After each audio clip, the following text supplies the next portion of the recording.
Hello, good afternoon. Let me see if I can see if people are there. A few people coming in. Good afternoon, everybody. If anybody is there, please use the chat box. Say hi, say good afternoon. Where are you joining from? Trisha's joining us. Good. Perfect. I see a heart already. Well done. Welcome. From Yemen. Amazing. Good to see you, Fatima. I'm so glad that you're joining us. Ahmed from Riyadh, Qatar, Turkey. Egypt. Okay, great. Wonderful. Great variety of places. Hopefully, we see people from all across the Middle East and North Africa and from further afield. Anybody is welcome to come. Morocco there as well. Amazing. So, welcome to day one of our MENA Teen Learners Festival. So, we've put together 2 days of professional development webinars to help you at this time of the year, as we've done back to school, everybody's settled in, students are hopefully smoothened out and settled into their classes, into their learning routines, into the content that you're delivering. Looking forward to the holidays, maybe. But hopefully, this is a good time to check in with you guys, make sure you're doing okay, and as always, give you some hints, tips, advice, activities, anything that can make your classrooms more engaging, make them more inviting, make them more student-centered. We are here to help you to do that. So today we have got 3 speakers, myself being one of them, and we are going to start off with Kate Pickering, and then we're going to look forward to Dave Spencer. And we're going to be looking at student engagement, getting students involved, then looking at the different types of abilities that we have in our classroom, how we can manage that. I know that every classroom is really a mixed ability classroom, but some classrooms are definitely more challenging than others. And of course, Dave Spencer has a wealth of experience, and we will look forward to hearing many, many tips from him, I'm sure. And then I'm going to look a little bit about differentiation and introduce this idea of design. So we've been doing some stuff in Macmillan Education around Universal Design for Learning, which is UDL. So I'm going to kind of touch on that and link that to differentiation and see how that links or can link to the activities that we do in our course books. And then tomorrow we're going to be back with the Global Teens Preparing Teens Day. And there's 3 great speakers coming in for that as well. Lorna, Claire, and from our very own Middle East and North Africa, Anna Hasper.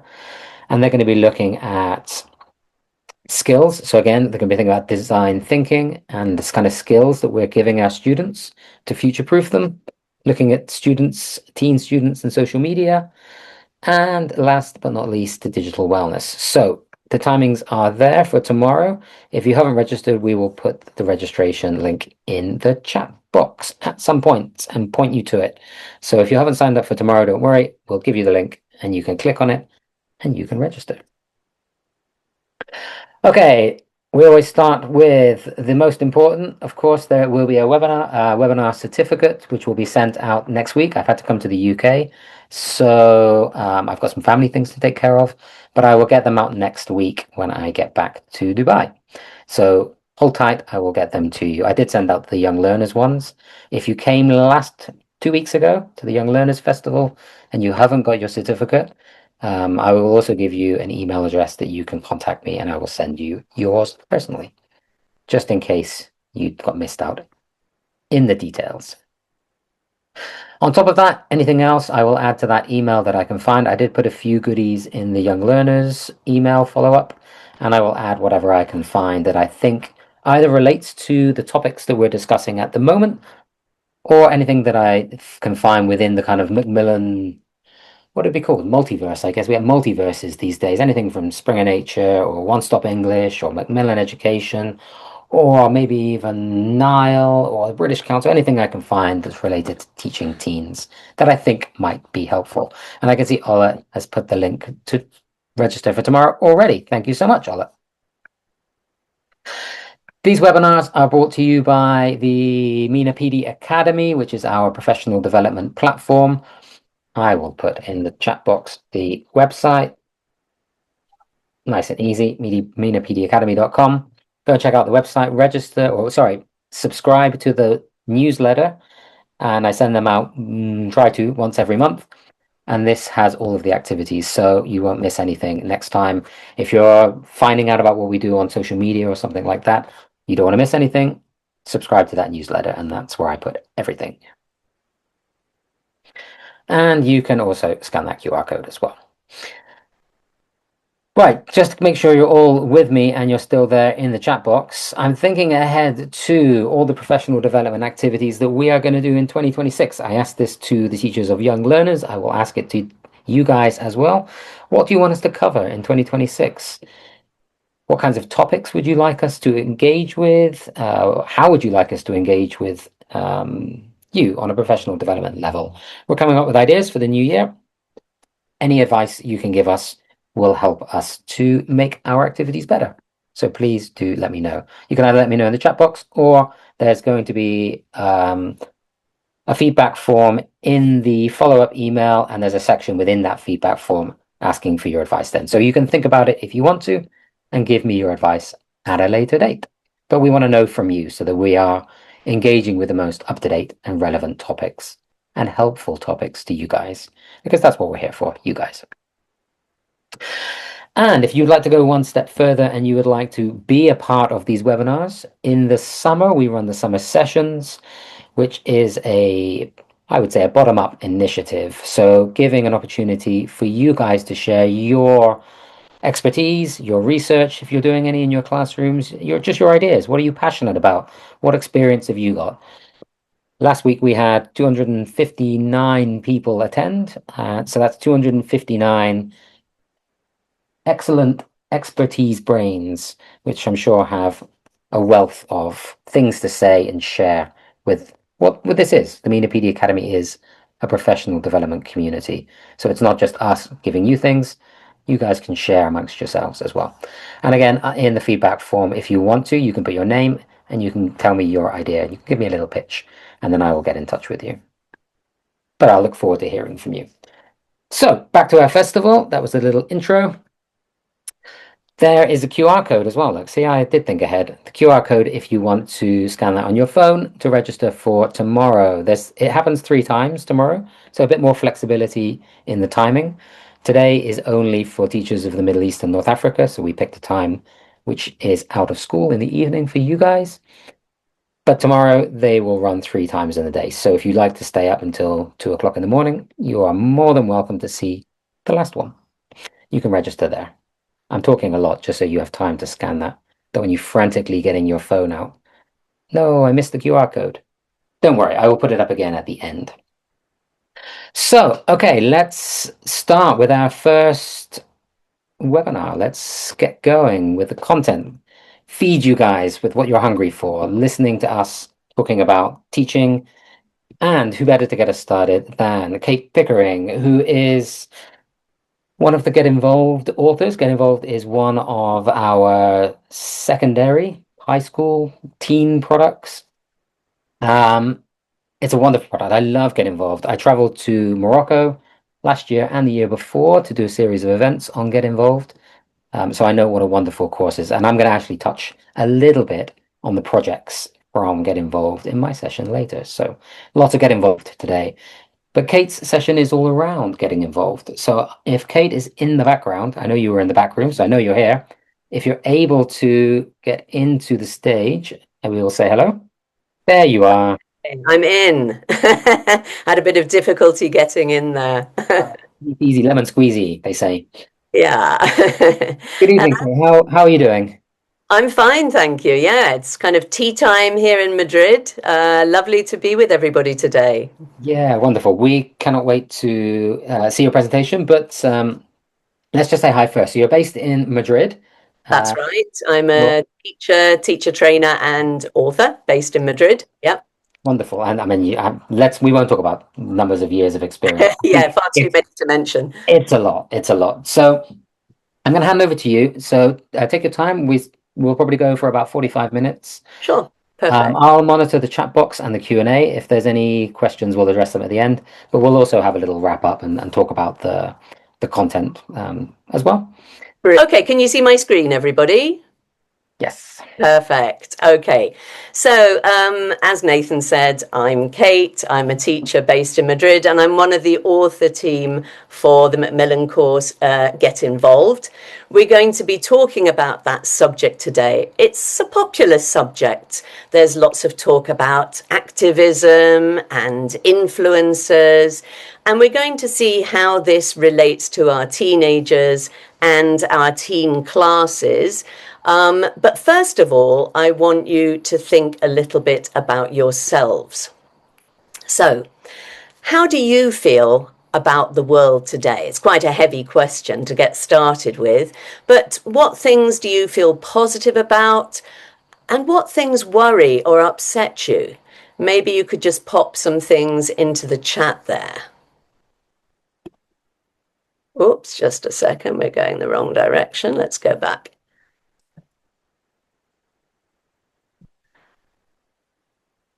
Nathan, could you possibly tell us some of the things that are in the chat there? I can. Yep. Waiting for some things to come up. Okay. So, what things do you feel positive about, and what things worry or upset you? We've got making a change in our students' lives. I'm not sure. People, I think people are going to need to put like a dash with like positive or negative. Is that a positive or is that a negative? That sounds a positive to me. Or there could be something they worry about, right? They worry about whether Yeah, they're true. making a change in someone's life, maybe. Student progress, that might be a worry. The ambition of young people today. Okay, bad behavior of some students. Mm-hmm. Let's see, this one's but positive, amazing. Positive technology and the progress in education, more generally, I think.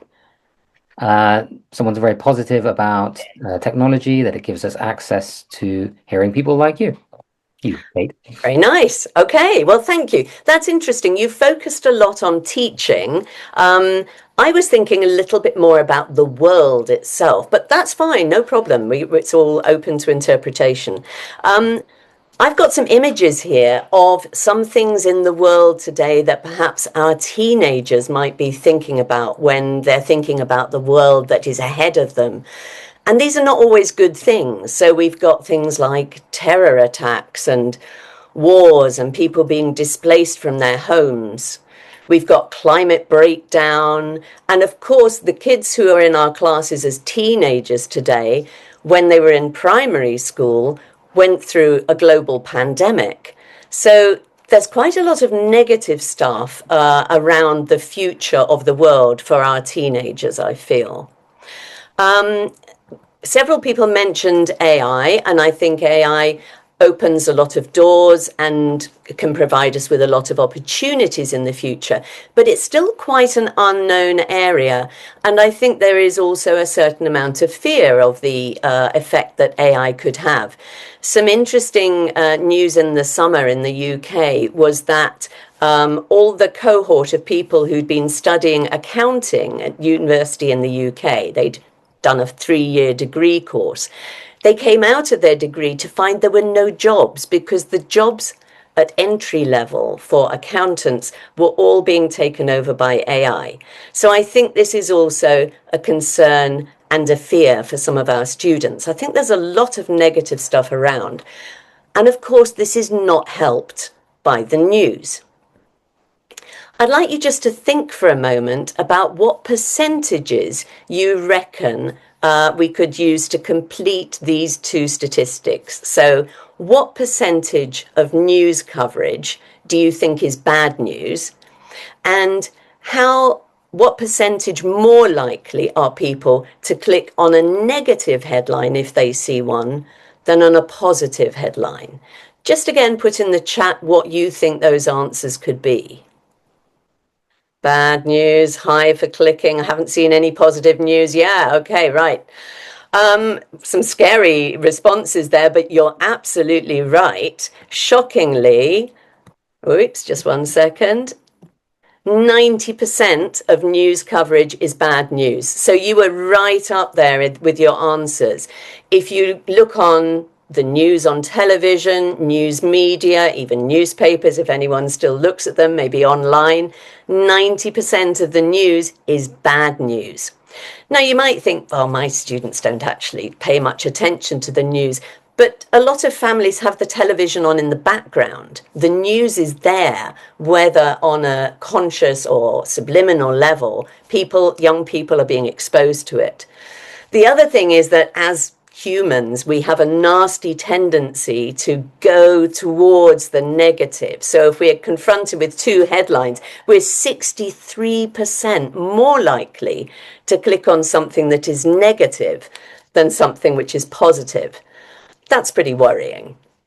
However, after all this gloom and doom, you're probably thinking, goodness gracious, I feel so depressed. Why is she doing this to us? Well, there is some more positive news to come. The first thing is that currently 35% of the world's population is under 20.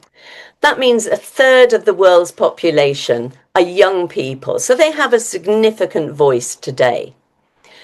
Additionally, despite obviously there being still lots of poverty in the world, global poverty has actually fallen over the past 30 years.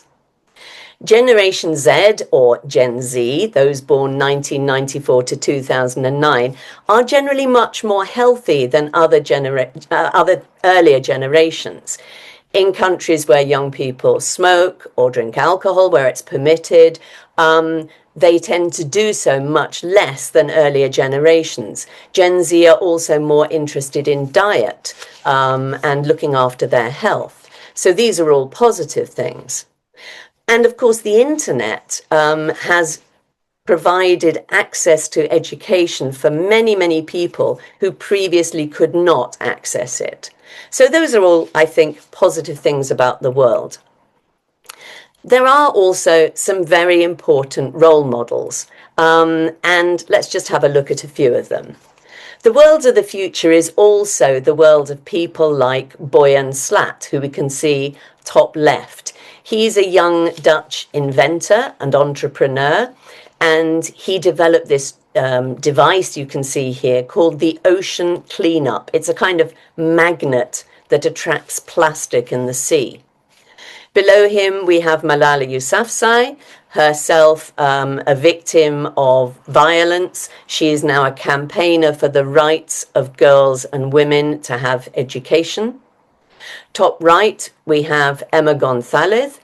She was a student at Parkland High School, one of the schools in the United States where, unfortunately, there was a gun attack.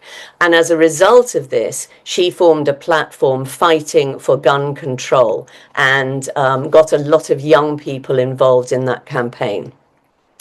And below her, we have Leah Namugawa, who started a campaign to promote reforestation and tree planting in her home country of Uganda.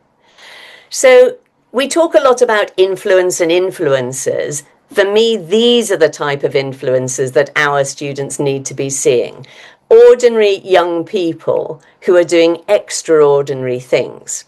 People who are getting involved and who are exerting a lot of positive influence on our society. Now, I feel as teachers, it's really important that we get the balance right. We need to educate our students about stuff that's going on in the world, but we also need to get this balance right between the positive and the negative news and try and offset some of these very negative stories that students are surrounded by with more positive, inspiring ideas. So these are models for our teens. Now, what do you need to do, or what skills do you need in order to be able to get involved and influence the world? Well, I think there are three key things, and we're going to look at them in the context of a person who has influenced and continues to influence a generation, and that is Greta Thunberg. And I think the three key elements that our students need if they're going to be able to feel that they have an impact on the world are the following. They need to have something to say. Now, if we take the example of Greta Thunberg, she's passionate about climate collapse, criticizing the global silence on Gaza. She's has very strong convictions. The second thing I think our students need to be able to do if they are going to get involved is to be who they are. Be true to yourself. Greta Thunberg makes no secret of the fact that she is neurodivergent. She hasn't changed her appearance for public speaking with very eminent people. She just is who she is. And I think that's a very important quality. Our students shouldn't feel that they have to change. The third thing is that you need to know how to say it. You need to know how to communicate. And I think we've seen with Greta Thunberg that she is equally comfortable on a very small scale local protest as she is talking, for example, addressing an organization like the United Nations. So our talk is going to focus on these three areas: having something to say, being who you are, and knowing how to say it. Okay, so let's look at the first of those three things. How can we help our teens get involved and exert influence over their world? Well, the first thing is they actually need to have something to say. Okay, so I'm going to ask you a question now. Thinking about in their own language. I'm not asking you now to think about your students' ability to communicate their ideas in English, but in their own language. Would you say your students fit into Group A, B, or C? Group A, my students have clear ideas about big issues. Group B, my students have some ideas, but they can't articulate them too well. And Group C, to be honest, my students don't have a lot to say about big issues. So would you like to vote in the chat, A, B, or C? Let's see what answers we've got coming in. Okay, it looks like the B's are winning at the moment. Couple of A's. More B's, a couple of C's there. Fantastic. Okay, now I don't think it actually really matters whether your students are A, B, or C, because we can address their needs in all three cases. So if your students already have some clear ideas about the big issues in the world, then I think as teachers, we can give them an opportunity to express themselves. If your students have some ideas but can't articulate them too well, then we can help them to develop their ideas and express them better. And if your students honestly don't have a lot to say just now about big issues, well, perhaps we can start them thinking about some of the things that matter. Let's look at how we are going to do this, and let's get more practical now. So one of the first things I think we can do is give our students engaging, topical texts. We're going to read a text entitled, or we're going to look at a text. We're not going to read it in detail. The title of the text is Digital Do's and Don'ts. So just think for a moment, what content do you expect to see in an article with this title? Just take a moment. Okay, now you've had a moment or two to think about this. Let's just have a look at the text. And as I say, we're not going to read it. We're going to look at it more. Here's the text. So digital do's and digital don'ts. And the text contains the kind of information you would probably expect. So there's things about passwords. There's things about privacy settings. There's things about not disclosing personal information. There's things about cyberbullying. So the content is probably what you expected it to do. But how do we make this text engaging? It's obviously a topical theme, but I think it's also visually very engaging because it's in this kind of infographic format. We've got information in small sections. That makes it easier to digest and to read. We've got lots of headlines. We've got visuals. We've got percentages. So it's not just a dense text. It's a more engaging, attractive text. If you look at the bottom, it's a blog. So you've got some comments there. On the right hand side, you've got a did you know box. So because of the layout, it's instantly more attractive. So we're going to help our students learn English, but also be attracted to the material that they're going to be using. Let's just take a look at another example. Here's a text about fake news, and you can see in the same way the text itself is engaging in terms of its layout. We've got call-outs, we've got sections in bold, we've got little adverts, different bits of information. So we're making the text accessible and attractive to the students. What's also important, I think, if we're going to help our students have something to say, is that we help them to develop their critical thinking skills. So if you look back at the text on fake news, you've got some questions here which are designed to get students not just engaging with the text itself, but also with the bigger issues that are involved. So we're asking our students to understand and process the information in the text, but also analyse. Fake news was recently chosen as a word of the year by a British dictionary publisher. Why would that be? What has been the effect of fake news in the world in recent years? Can you think of any examples in your country? So we're trying to help our students engage with bigger ideas, bigger types of thinking. In this way, we help them not only learn English, but learn beyond English. Let's move on. Another thing that we can do if we want our students to have something to say and to engage with the big questions in life is to use driving questions.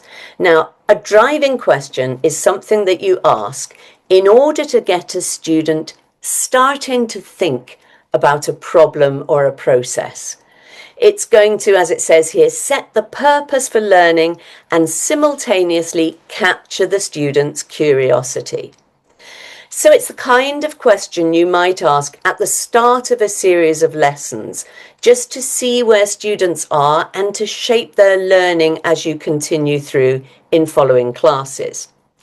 Here are some examples of driving questions. Starting from the top in brown, we can see some questions that might be appropriate for lower level students. How are countries different? Does technology make the world better? Moving up, as you go down the text, we move up through the levels. So in red, what makes a good invention? How do we know if news is reliable? We're starting to get students thinking about these slightly deeper questions. We're helping them have something to say. Let's do an example together. I'm going to show you an example of a driving question, and I want you to think about your answer. Just think about this for yourself. If you want to make a note, that's absolutely fine. Here we go. What is your idea of success? Just take a moment to think about it. Okay, we've got some nice answers coming in the chat. Achieving my goal, money, higher position, helping others, consistency and discipline. Okay, very nice. Now, some of you may have been looking at that question thinking, what on earth does she mean? What type of success? I don't know where to go with this question. And that might well be the reaction you get from some of your teenagers. Okay, so let's look at how we're going to help students engage with a big question like this through a series of activities. Here we can see the main visual of this page is a teenager's notice board they might have in their bedroom. And we can see a picture of somebody, we can see a photo, we can see some post-it notes, etc. And at the top left, we can see this driving question. What is your idea of success? Now, if we look underneath the notice board on the left, you'll see there's some vocabulary exercises. First of all, students have to look at the photo and try and work out the person's interests. Then they're going to match some basic vocabulary, be famous, feel happy, win a race, and so on to the visuals, before moving on to look at other collocations we can use with those same verbs. So we win a race, but in exercise 3, we can also win a prize or win a competition. You can get fit, but you can also get a good job or good grades. Moving on to the next part of the unit, we have a reading text. And again, it's about success, but in this case, it's the success of different brands. Very popular brands with teenagers. We've got Instagram, Vans, and Polaroid. So we're expanding on our ideas of the personal idea of success and looking at success perhaps in the business world. Moving on a little bit further, bottom at the centre, we've got some more vocabulary. We're word building, so we've got things like achieve, achievement, invent, invention, all relating to the idea of success. And there's also a listening about some girls who took part in a robotics competition. Moving on to the final pages of this unit of study, we see our question, what is your idea of success, top left, and here the students have a task. So they're going to make an infographic about a success story, either about a person or about an organisation. And as you can see, they've got a model project on the right about a British Paralympic swimmer. And then they make their own project on the similar lines, either about a person or an organisation that they consider to be successful. So as you can see, having something to say means helping students engage with big questions and supporting them as they go through developing their ideas. We're going to move on now to the next section of our 3 principles for helping students have some influence in their world, and that is being who you are. I think it's really important that our students can realise that everybody is important and everybody can get involved in changing the world. In recent years, we've seen a couple of organisations that have definitely addressed younger generations, such as Fridays for Future, working for climate change, and Black Lives Matter. These have been inspirational for students as young as secondary school students. I think it's also really important that our students see inspirational, real people, not just influencers who or stars or football stars or pop stars, people who are kind of beyond what our students, the majority of them, can hope to achieve. That can make it seem almost impossible to get involved and influence the world. So we need to show students that everyday, normal people can also have an impact. People like Yash Gupta. Just take a moment to read the text and you'll find out what Yash did. So I think this type of text is really important because obviously on the one hand, we're practicing grammar. What the students have to do is to complete the verbs in the text. Sorry, not just verbs, missing words in the text. So we've got things like Yash Gupta lives in Los Angeles. He started wearing glasses when he was 5 years old and he can't see well without them. It's in fact a grammar consolidation activity, practicing present and past simple and pronouns and quantifiers, the grammar that students had recently done. But for me, as important as the grammar is the story, because this is an ordinary teenager who did something extraordinary. And I think that's very, very inspiring for students. So we can practice grammar in many different ways, but why not do it with a real text about something powerful like this? Here are some other examples of inspirational real teenagers showing what normal people can do. Easton LaChapelle, who we can see on the left, was just 16 when he made a robot hand for $600, when at that time other prosthetic hands cost $80,000. And he went on to set up a charity to make sure these got to the most deserving people. On the right, we can see Aminé Abou-Karesh. Now, she's a 13-year-old who won the John Betjeman Poetry Prize. Now, that in itself, I think, is amazing. However, what's really interesting is that Aminé was a refugee from Syria, and she had only arrived in London 1 year before she won that prize. So I think these are the type of role models that our teenagers should be confronted with. Okay, another thing that's very important when we're talking about being who you are is the fact that we are teaching a group class which is full of individuals. And as we well know as teachers, all of these people have their strengths and have their weaknesses and have their talents. So let's just have a look here at some grammar practice. We're just looking at the idea, the couple of examples of different practice activities for different students in the class. Here we're practicing comparative and superlative adjectives.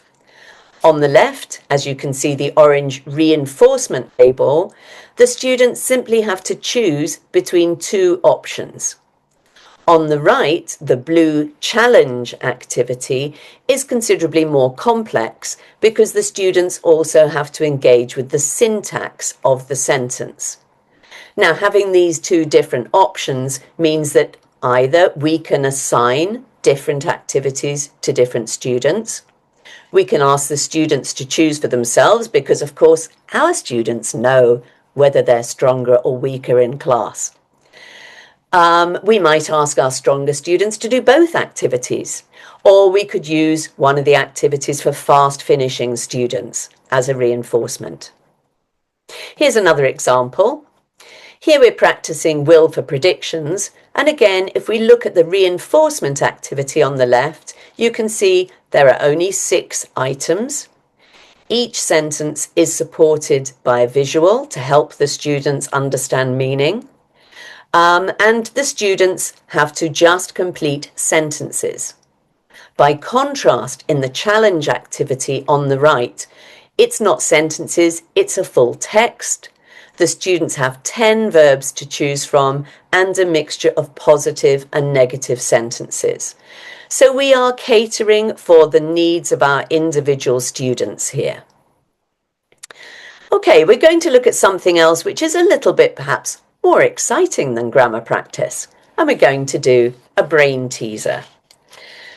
Now, we're going to do this one as an example so that you understand what we're talking about here. We've got a little puzzle, and I'd like you to see if you can come up with the answer. In the photo, we can see we've got a photo of a mammoth, so an ancient kind of elephant, and we've got our brain teaser. All the mammoths were in a line.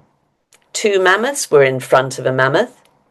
2 mammoths were behind a mammoth, and there was a mammoth in the middle. So my question to you is, what is the smallest possible number of mammoths? Okay, just take a second, have a think. What's the answer? If you think you know the answer, you can put it in the chat.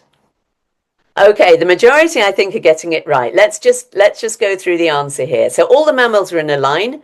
2 mammoths were in front of a mammoth, and 2 mammoths were behind a mammoth, and there was a mammoth in the middle. So you're right if you put the number 3. That's the correct answer. Now, this text, if you look at it, includes examples of was and were. It actually comes in a unit where we're practicing the simple past. But the nice thing about this type of activity is that it appeals to a different type of student. A student who's into logic, who's into maths, and maybe not necessarily a student who's the one who puts up their hand a lot in English. We're going to look at another example now. Okay, let's read the teaser.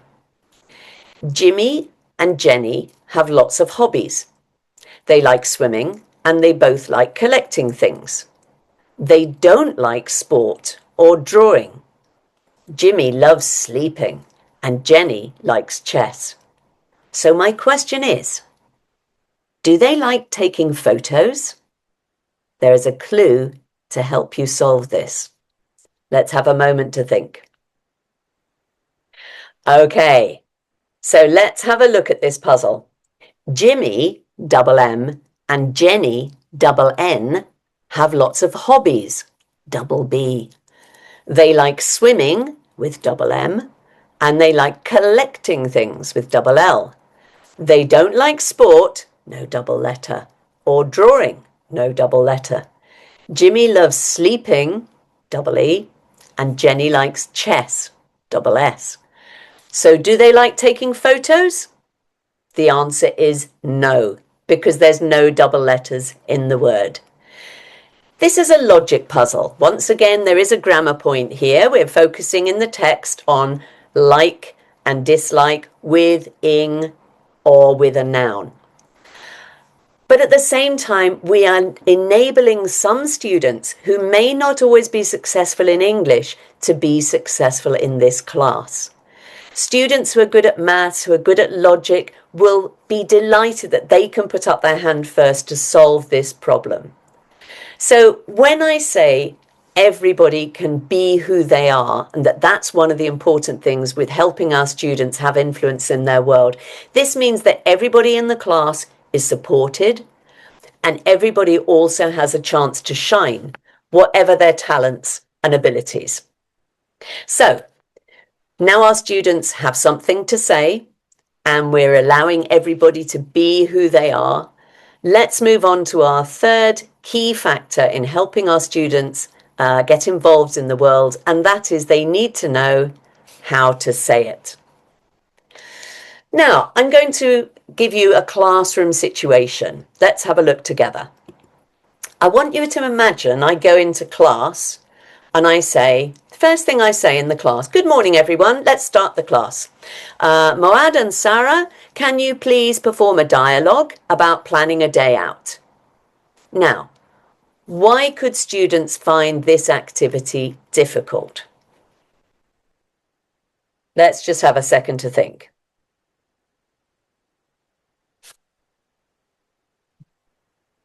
Let's see if we've got some answers in the chat. It's vague. It's direct and boring. They're put on the spot. No preparation. Fantastic. Yes, you've got all the right answers. Absolutely. We're putting the students on the spot. We're embarrassing them in front of their peers. So one of the most important things, I think, if our students are going to know how to say something, is that we support them and that we need to provide supported, scaffolded tasks. Now, one of the things that I find is most successful is working backwards. So, if I want my students to perform a dialogue, that's the final thing I'm going to get them to do. But there needs to be lots of things that come before that if they're going to do it successfully. So when I'm planning my classes, I start at the end and I work backwards. So let's say I want my students to perform a dialogue. Before that, they need to practice. Otherwise, they can't perform anything. And if they're going to practice, then they also need to have a dialogue to practice, so they need time to prepare it. They also need key language for making and responding to suggestions. If they're planning a day out together, then they're going to need to know that language. So before they can perform the dialogue, they need to practice. Before they practice, they need to prepare. Before they prepare, they need the key language. Before that, they need to think about the content. They need to think about where or when or what they could do on this day out. Very importantly, right from the start, they need to have a clear idea of what's expected. Teenagers are very prone to embarrassment. They don't want to look stupid by doing the wrong thing. So they need to be clear about what's expected of them. And they need a chance to get into the topic first.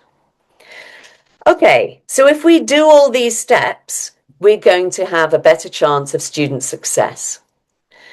And if you look here on this page, we can see we start with a photo engaging the students. We give them a model dialogue, and then we have this box here in exercise 5. And I've blown it up a little bit on the right for you, getting the students to work step by step, think about a place to visit, prepare a dialogue to discuss options, practice your dialogue, and perform. So we don't expect students to do things too quickly. We enable them to take their time and be successful.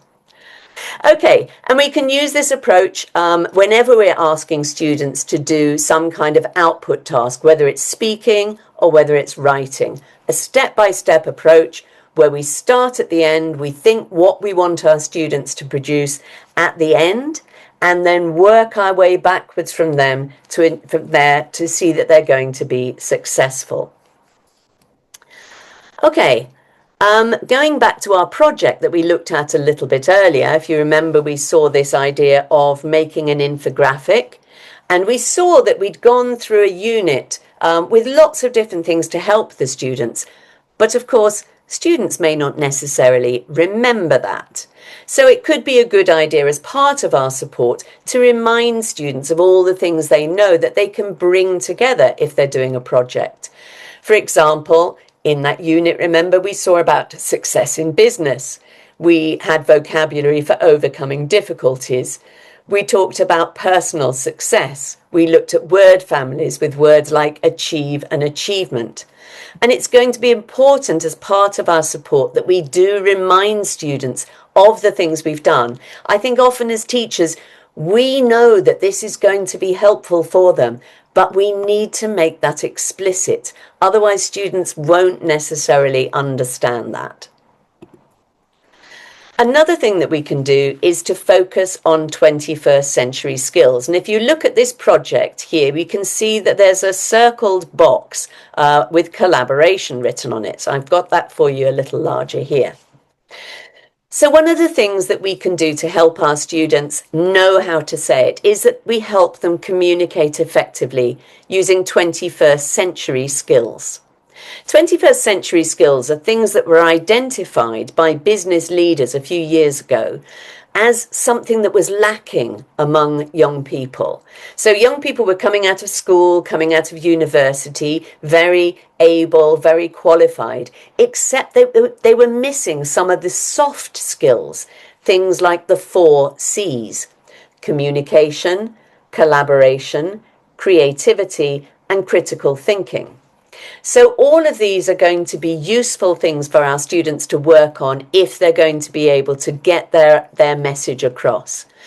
If we look at the box on the left, the collaboration box, it has 2 things in it. We're asking students here to focus on working together to achieve your goals. That's something they're going to do while they're working on a project. And obviously there are certain behaviours that go with that, which are things like take turns to speak and listen. Make sure you all agree with the decisions.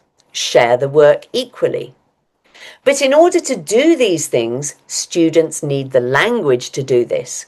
So being able to say something like, let's talk about this more before we decide. Or, okay, do we both agree? The students need the language that's going to help them carry out this particular skill. Okay, let's move on. If you remember earlier on, we looked at a project where the students made an infographic. This is another project. And in this case, our big question, our driving question is, what makes a town a good place to live in? So this is the question the students have been answering all the way through their unit in different ways. And now they come to a project at the end. Nathan said he's going to be talking a bit more about some projects, which is great. And in this case, it's a project which is making a map showing useful places for young people moving to live in your town. Now, I think it's really important if we want our students to have their say with confidence that we give them clear models. As I said before, teenagers are very subject to embarrassment. If we put them on the spot, if we ask them to do something and they're not entirely sure they've understood, they will get nervous, they will be very reticent, and our activity will not be a success. So for this reason, I think clear models are extremely important. And there's different ways that we can give models.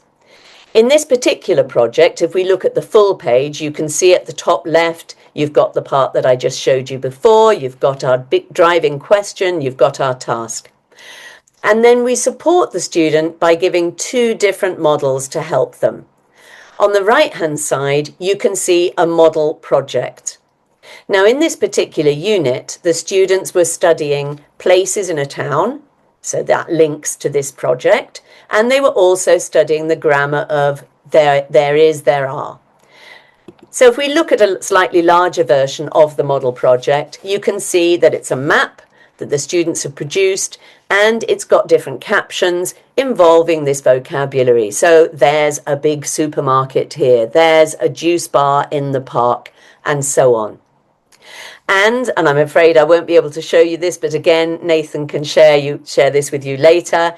There is a video which shows students delivering or presenting their map and delivering a short talk about it, so that our students in our classes can see the map, can see the video, and feel confident that they know what is going on.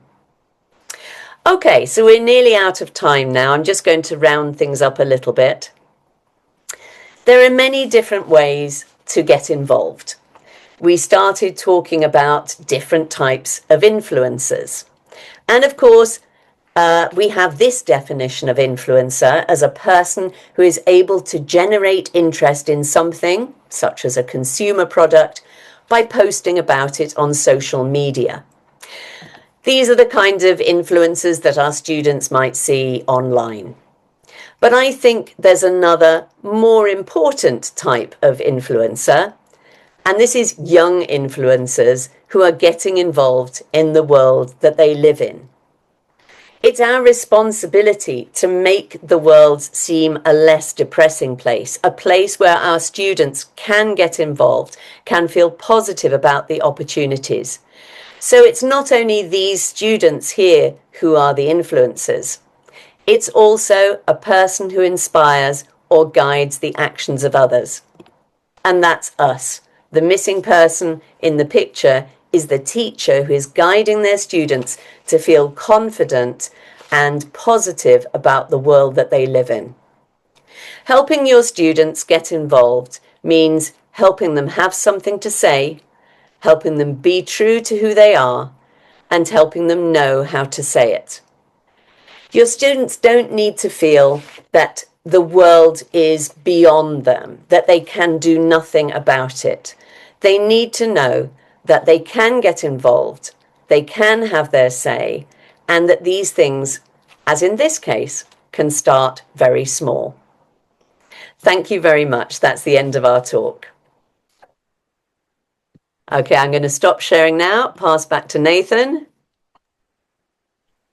I'm here as well. Thank you so much, Kate, for a lovely presentation and so many ideas and this idea of thinking about positive thinking and inspiring students in a way that is tangible for them, that's real for them, that's not just Marvel cinema characters and this kind of out of the world superhero things, which I think gets pushed onto teenagers a lot. This idea. Absolutely. I think there's some, we push a certain idea of success and what success means. And that makes it seem quite unattainable for students to be able to get involved, to be able to change things, to be able to, make their mark in the world. So I think it's really important that we keep things accessible and give them positive role models as well. Yeah, and I think within that, I guess there's that idea of, and I think actually your presentation is really nice because of the variety of role models that you used and where they're from. Is that idea of representation, right? Is seeing people who are like you doing things that you might not feel that you're capable of is a powerful message to students in itself. So yeah, not just relying on Brits or Americans or French or European or whatever it is, but finding even if it's in something in a course book, I guess the teacher being inspired themselves to find an equivalent in their own country, because I'm sure there are students who are Yeah, doing absolutely. I think the more relatable it is, the more students can identify with the people that they see in course books or in their classrooms, the more they're going to feel it's for them as well, that it's not just for other people, but it's for them. yeah, absolutely. I think that's a really important part. And I think there's another thing that it reminds me of, because there's this whole thing within Macmillan about the Advancing Futures Mhm. program. So this idea of change makers, this idea of giving students a platform that they can feed their ideas in, which is positive contributions to the world. Ola's in the background, so if she can share a link for change makers, because I just thought of it, but it's related to that, and I know Get Involved does feed quite a lot into that idea of advancing futures. But I think also, yeah, starting small, we might be teaching secondary or teens, but I think there's that power in connection, right? Getting students to talk to each other about what they think is important. So I think there's a big message of us inspiring them, but actually I think they also need to inspire each other, like older and younger.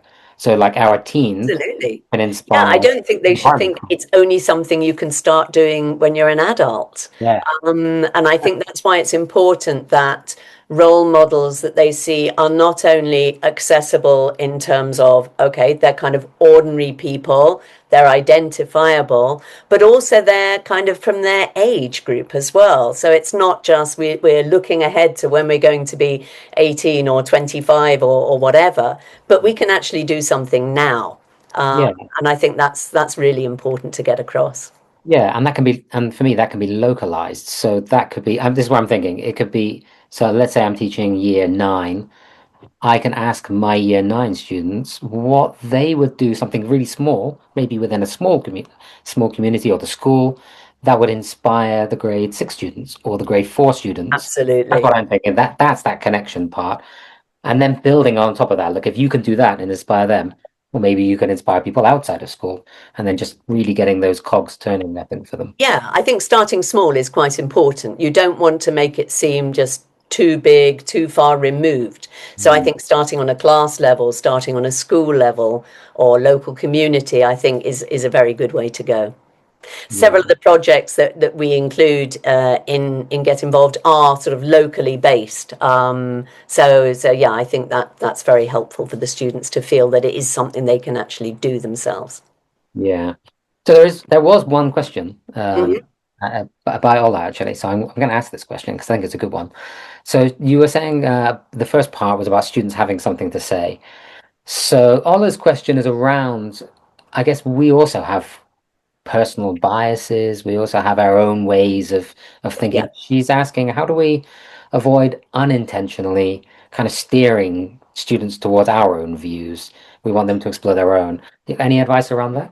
Yeah, it's a really tricky one. I think asking the question that Ola's asked is an extremely good one because I think it makes us all aware. I think we need to constantly, in a sense, be holding up a mirror to ourselves and recognizing that we have bias and making a conscious effort to include a variety of viewpoints, getting students to go off and research things for themselves. I think is important. We've got to be very careful we're not pushing a particular agenda. I think we're there to expose our students to a variety of different things, but we're not there to indoctrinate them in any way. So I think, yeah, being conscious about your own interests, the influences that you've been subject to, I think is really important. I don't think there's a magic wand, but I think, as in everything, as teachers, we need to become conscious of what we're doing. We need to become conscious of the way we call on students to answer in class, who are we calling on, things like that. Everything that we do in the classroom is an observable behavior. So I think we do need to be kind of monitoring what we're doing and being aware of that. Yeah, definitely something to be aware of. Actually, so there's a flip side to that coin, I think, actually, and it is kind of mentioned in Ola's question, is that so what would you do if you're working in a perhaps in a classroom culture where students actually fear challenging a teacher or fear giving their own a view because they think that they'll be marked incorrectly, or there's this idea of like there's a standard answer, we teach the tests, all this type of stuff. That's a tough Yeah, I think it's something, that kind of level of trust one. is something that you need to develop with your students over time. You can't go in on day one and say, "You can trust me. I'm not going to mark you down." They need to believe it. You need to lead by example. You need to show who you are by your behavior. I don't think that's going to happen overnight. But it's definitely, it's our responsibility to foster an environment in our classrooms where students do feel, okay, this is a safe space to say stuff. And that doesn't mean that you won't necessarily call out a student who maybe expresses something which is perhaps inappropriate or maybe rather one-sided. I think, our role is to kind of open up people's awareness without pushing a particular agenda, but just, okay, let's just think about that for a moment. I think this is one of the fascinating things about the English classroom is that unlike the maths classroom or the biology classroom, we actually do have the scope to deal in ideas. So obviously the first thing we're teaching is language, but the vehicle to learning language can be all kinds of different texts, all kinds of different audio content, video, discussion points. So, we have, I think, a role as teachers, which some other subject teachers don't have. It's quite a unique position as a language teacher. Yeah, it is. It brings a lot of pros, but I guess it also opens up a lot of potential for Yeah, you've got to be careful with it for sure. Okay, I'm going to stop there because I'm conscious of the way I'm saying things. I'm worried about stepping on my own toes because I've got to talk later. So, Kate, thank you so much again for spending this evening with us, for sharing your presentation and your ideas and your activities, talking about the projects, talking about students. Hopefully, people will have left feeling inspired. I think they are based by the emojis that I keep seeing popping up. Yeah, And we'll look forward to hopefully having you with us in the MENA region at some point in the future. that would be lovely. It'd be my pleasure. Thank you so much, everybody. Have a lovely rest of the afternoon. Enjoy the coming talks. Take care. Bye. Okay, thank you so much to Kate. And without further ado, I'm going to welcome Dave Spencer. Great. Thanks a lot, Nathan. And thanks to Kate for a great talk there as well. And there'll be a few points that I'll be sharing similar ideas, I think, which is logical because I think we're both coming from the same, on the same wavelength. Thanks so much to everybody for joining us. It's a pleasure to be giving a talk for this part of the world, obviously Middle East and Northern Africa, although I can see that we do have people, Isabel from Argentina, I've seen Diana, and I know that we've got people from different countries too, so the more the merrier. A real pleasure as always to be giving a webinar for you all. The light is starting to fade here in Madrid. I just hope that my brain doesn't start to fade, but I'm optimistic. Today, I'm talking about something that I feel quite passionate about in a way. This talk is about mixed abilities. And I think mixed abilities is such an important topic because basically any classroom is a mixed abilities scenario. That even if we've got 5 students or if we've got 55 students, we've got different people in our classroom. And the challenge for us as teachers is to know what to do about that. So before I go much further, and by the way, I can already see lots of nice messages in the chat box, and I'm going to ask you lots of questions. I always ask lots of questions. So please do help me there in the chat box. There are 2 key words, I think, today that I want to include in this talk about mixed abilities. You can see that they're gapped words in the chat box. What do you think these 2 words could possibly be? Please just type in what you think these 2 words could be. They're connected with the theme of mixed abilities. Any ideas? Oh, Ola already knows them. Inclusion and diversity, that was very fast. So the first 2 answers are the first 2 correct answers. Of course, inclusion and diversity. And I think that these 2 words we are using more and more, of course, when we're talking about the classroom. What do we mean when we talk about diversity and inclusion? Well, I think they're 2 very, very important words for teachers. And I think that in the most concise way that I can think of to explain them, I think that what we mean with diversity and inclusion is thinking about the differences that exist between the individual students in our classes. And as teachers, catering for those differences. And we need to engage different types of students. We need to respect them and support them.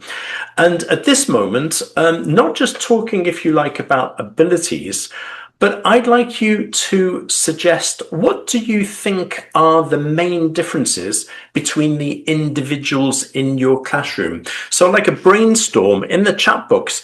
Can you tell me any kind of differences that exist between the individuals in your classroom?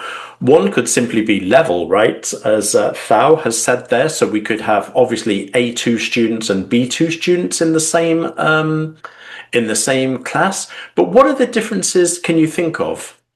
Ahmed, you've said culture as well as levels, and I think that's a really important thing. So we might have people from different backgrounds, different cultural backgrounds. Mohammed, you've said vocabulary palette. That's a nice way of putting it as well. Yeah, different spread of vocabulary. Fatima, thank you. Socioeconomic differences, physical, so there could be physical differences, obviously, between the students in our class.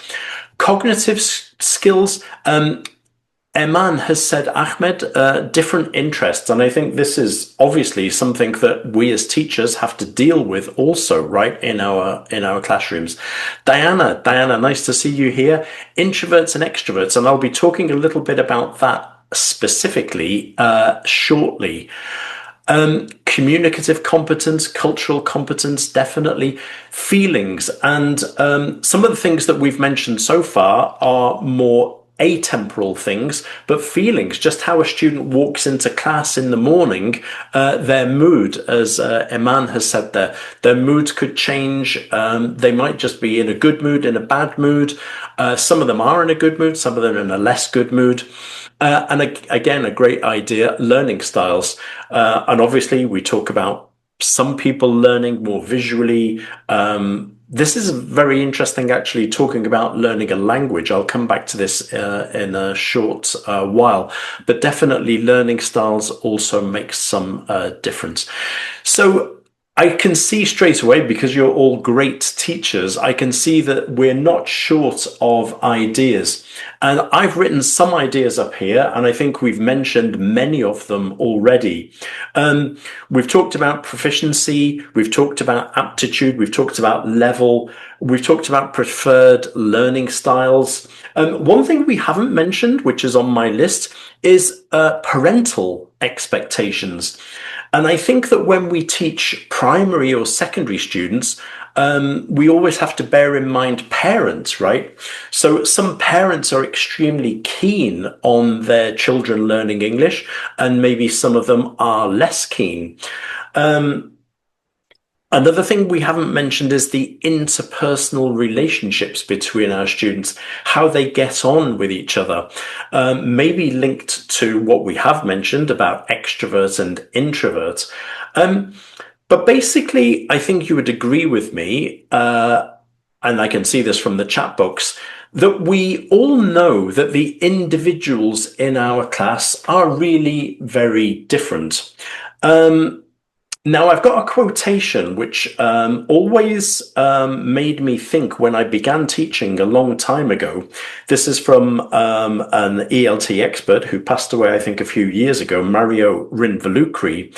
And this quotation always got me thinking a lot. He said, "We do not teach a group, but 30 separate people. Because of this, the problem of mixed abilities in the same room seems absolutely natural, and it is the idea of teaching a unitary lesson that seems odd." Now, in the chat box, I'd like you to tell me if you agree with that statement, or if you do disagree with it. So just put yes, no, if you like. Yes, agree, no, disagree. Strongly agree, Fatima, thank you. Yes, Evelyn, thank you. Yes, Isabel, thank you. Okay, lots of yeses. I'm going to say yes, but because my theory is that teachers, and this is why mixed abilities create a challenge for us, is that as teachers, we have to do both. we have to teach 30 separate people, but we do also teach a unitary group. And that's the challenge, I think, that teachers face every day. In other words, 30 individuals, but when I walk into my classroom, if I think about just the individuals, I'm not probably going to teach a very good class because we are in a group. So it's the mixture of both things, I think, that causes tension for us, is that we have 30 individuals, for example, and they form one group. They're all different, but at the same time, I can't teach 30 different people separately. I have to do both at the same time. And I like this cartoon. This is an old English cartoon that kind of shows the problem, I think, for teachers when we walk into the classroom. We've got this group and all of our students are different. They're all doing different things, but somehow I have to engage them. I have to try and make sure that they all make progress. And I have to make sure that they are all, if you like, with me and following me. Now, this is my classroom. And I hope you can see I have a solution for mixed abilities. Let's see if you like my solution. Look, can you see? Now there are 2 Daves. Now there are 3. Another one. Another one. And this is a joke, of course, but really the only way that you can totally solve mixed abilities is if there are 30 students having 30 teachers. Now, unfortunately, in real life, that won't actually happen. Yes, Mohammed, unless we develop cloning for teachers, that might work. So this is a joke, of course, but it's a serious point. A teacher cannot be in 10 places at the same time. Although what I'm going to try to suggest to you today is that there are tricks and skills and techniques that we can use as teachers that can help us to, in a way, be in different places at the same time. And those are the things that I'm going to share with you today. So far, I think I've avoided using the word problem, the problem of mixed abilities, because for me, in a way, step 1 of mixed abilities teaching is loving the problem. What do I mean by loving the problem? Well, we've kind of already agreed, right, that each person in our classroom is unique. Each person is an individual with their own interests, their own personality, their own aptitude, their own moods. And instead, I think of thinking this as a problem, I would always suggest the opposite. I want you to imagine for a second that all of your students were exactly the same. Imagine that your students were identical. Personally, I think that I would find teaching very boring if all of my students were the same. Even if you took my best students and multiplied them by 20, I think I would still not find teaching interesting. What I find teaching interesting is that mixture of different people, different personalities with their different strengths, their different weaknesses, but their uniqueness to me is what makes teaching interesting. We are not preparing robots, we are preparing human beings. And we're all different with, as I say, with our strengths and with our weaknesses. Yes, Castillo, I imagine is your surname, but I agree totally. And as Kate said in her talk, be who you are. And that's what we should be promoting, right? We're not preparing people to be clones, to be exactly the same. So for me, loving the problem is all about this quotation, and I use this quotation a lot in my talks. So if you've seen one of my talks before, you might already know the words that I'm going to elicit from you now. It is not our differences that divide us, it is our inability to, and we have three verbs, one beginning with R, one beginning with C, and one with R, one with A, and one with C. Can you help me to complete this great quotation, to help us love? Well, it's not exactly adapt, Mohammed, but they're very good ideas, and conquer also is a nice word, but they're not the words from the original quotation. Can anybody suggest any other words beginning R, A, C? It is our inability, it's not reinforce. Accept is correct, Alejandra. Very good. The second verb is accept. Recognize is also correct. Hanife, I hope I'm pronouncing your name correctly. Recognize is correct. Accept is correct. And celebrate, Ahmed, is exactly correct. And I love this quotation because I think this is a life lesson. This is not just about the classroom. This is about life in general, right? We are different. And that's not a negative thing. It's something that we need to recognize, accept, and celebrate. And I think we as teachers have a responsibility to use texts and material which also reinforces this idea. Now, I think that what we should be doing is precisely celebrating this richness. The fact that we're all different, the fact that we do come from different backgrounds, we have different beliefs and different thoughts, is something that we should celebrate. And this is an example of a project from Gateway to the World from the A2 level. And Gateway to the World here, this project is all about celebrating different cultures. And one of the things, and you don't have to read this, but it's on the screen there at the moment, there are simple ways that we can promote this richness, this variety of different people. And one of them is simply doing things like reading books written by people from different cultures, reading books about people from different cultures, watching television programs, films, which are from different countries, showing different ideas.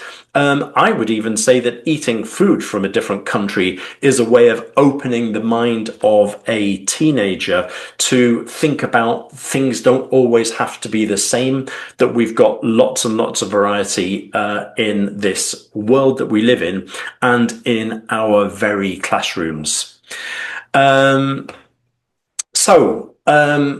Let's not think of mixed abilities and let's not think of diversity as a problem.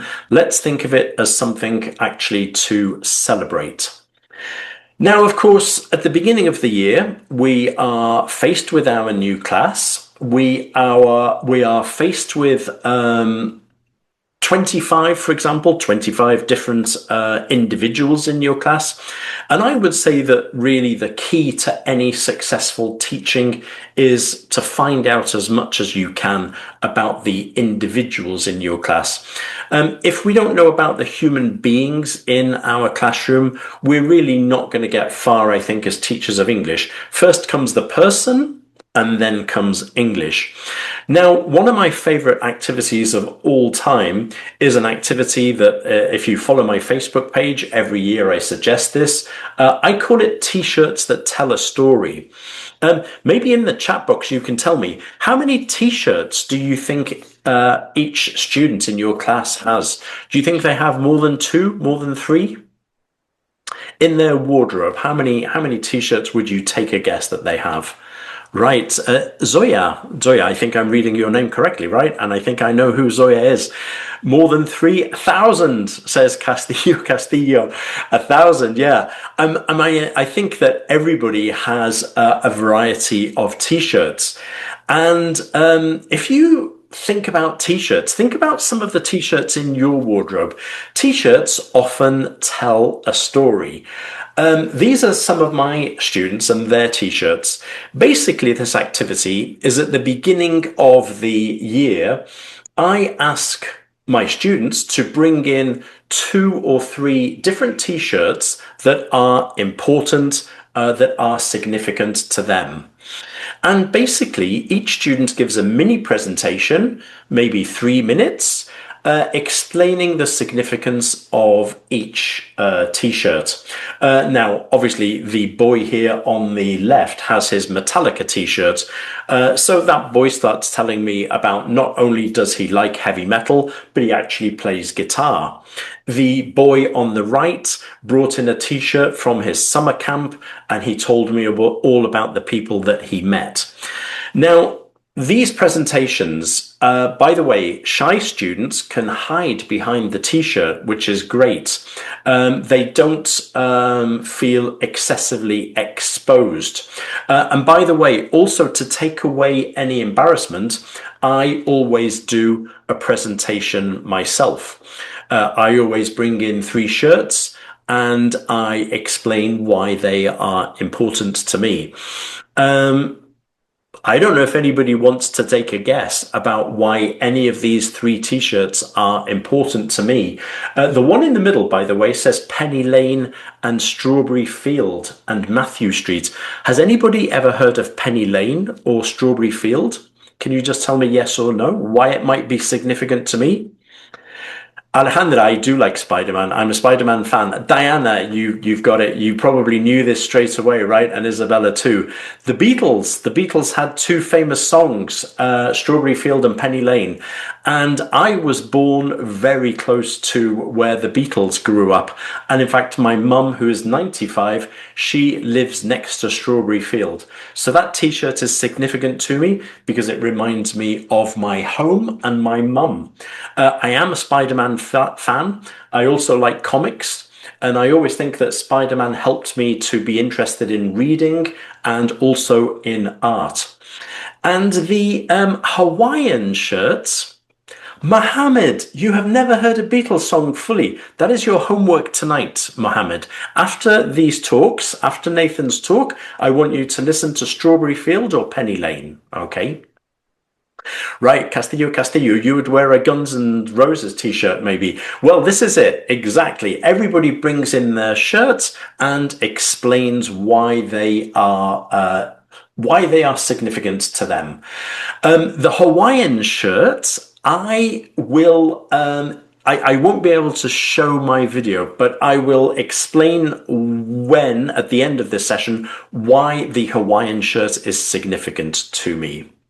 That's right, Mohammed. Strawberry Field and Penny Lane. Exactly. Homework tonight. Right, okay. So the reason that I'm showing these shirts is a great way, even now, at this stage of the year, ask your students to bring in 2 or 3 t-shirts and to do a mini presentation why they are significant. And I promise you that you will learn lots about the individuals in your class.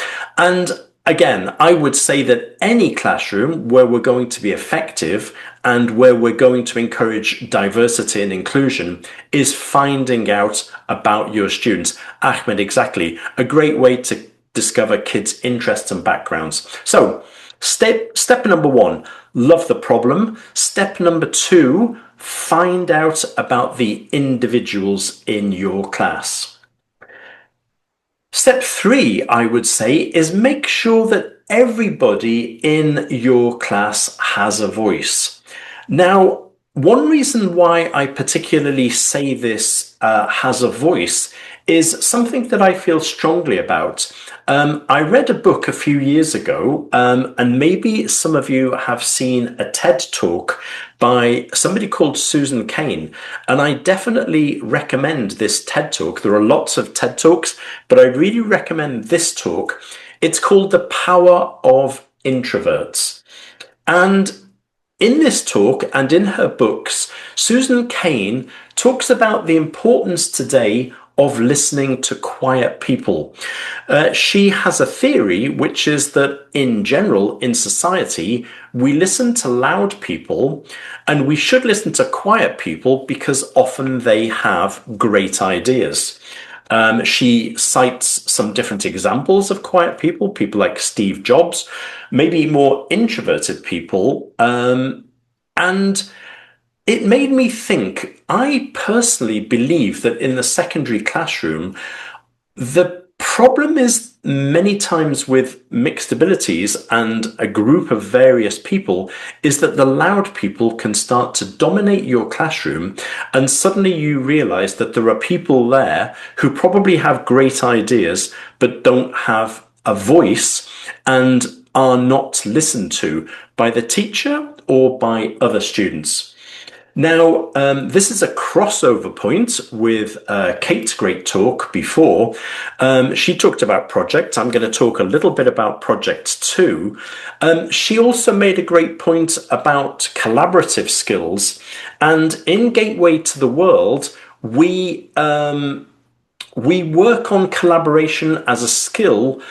I believe that we expect our teenage students to collaborate constructively, but I think we need to remind them to do this. I think we need to nudge them, to push them to working well as teams.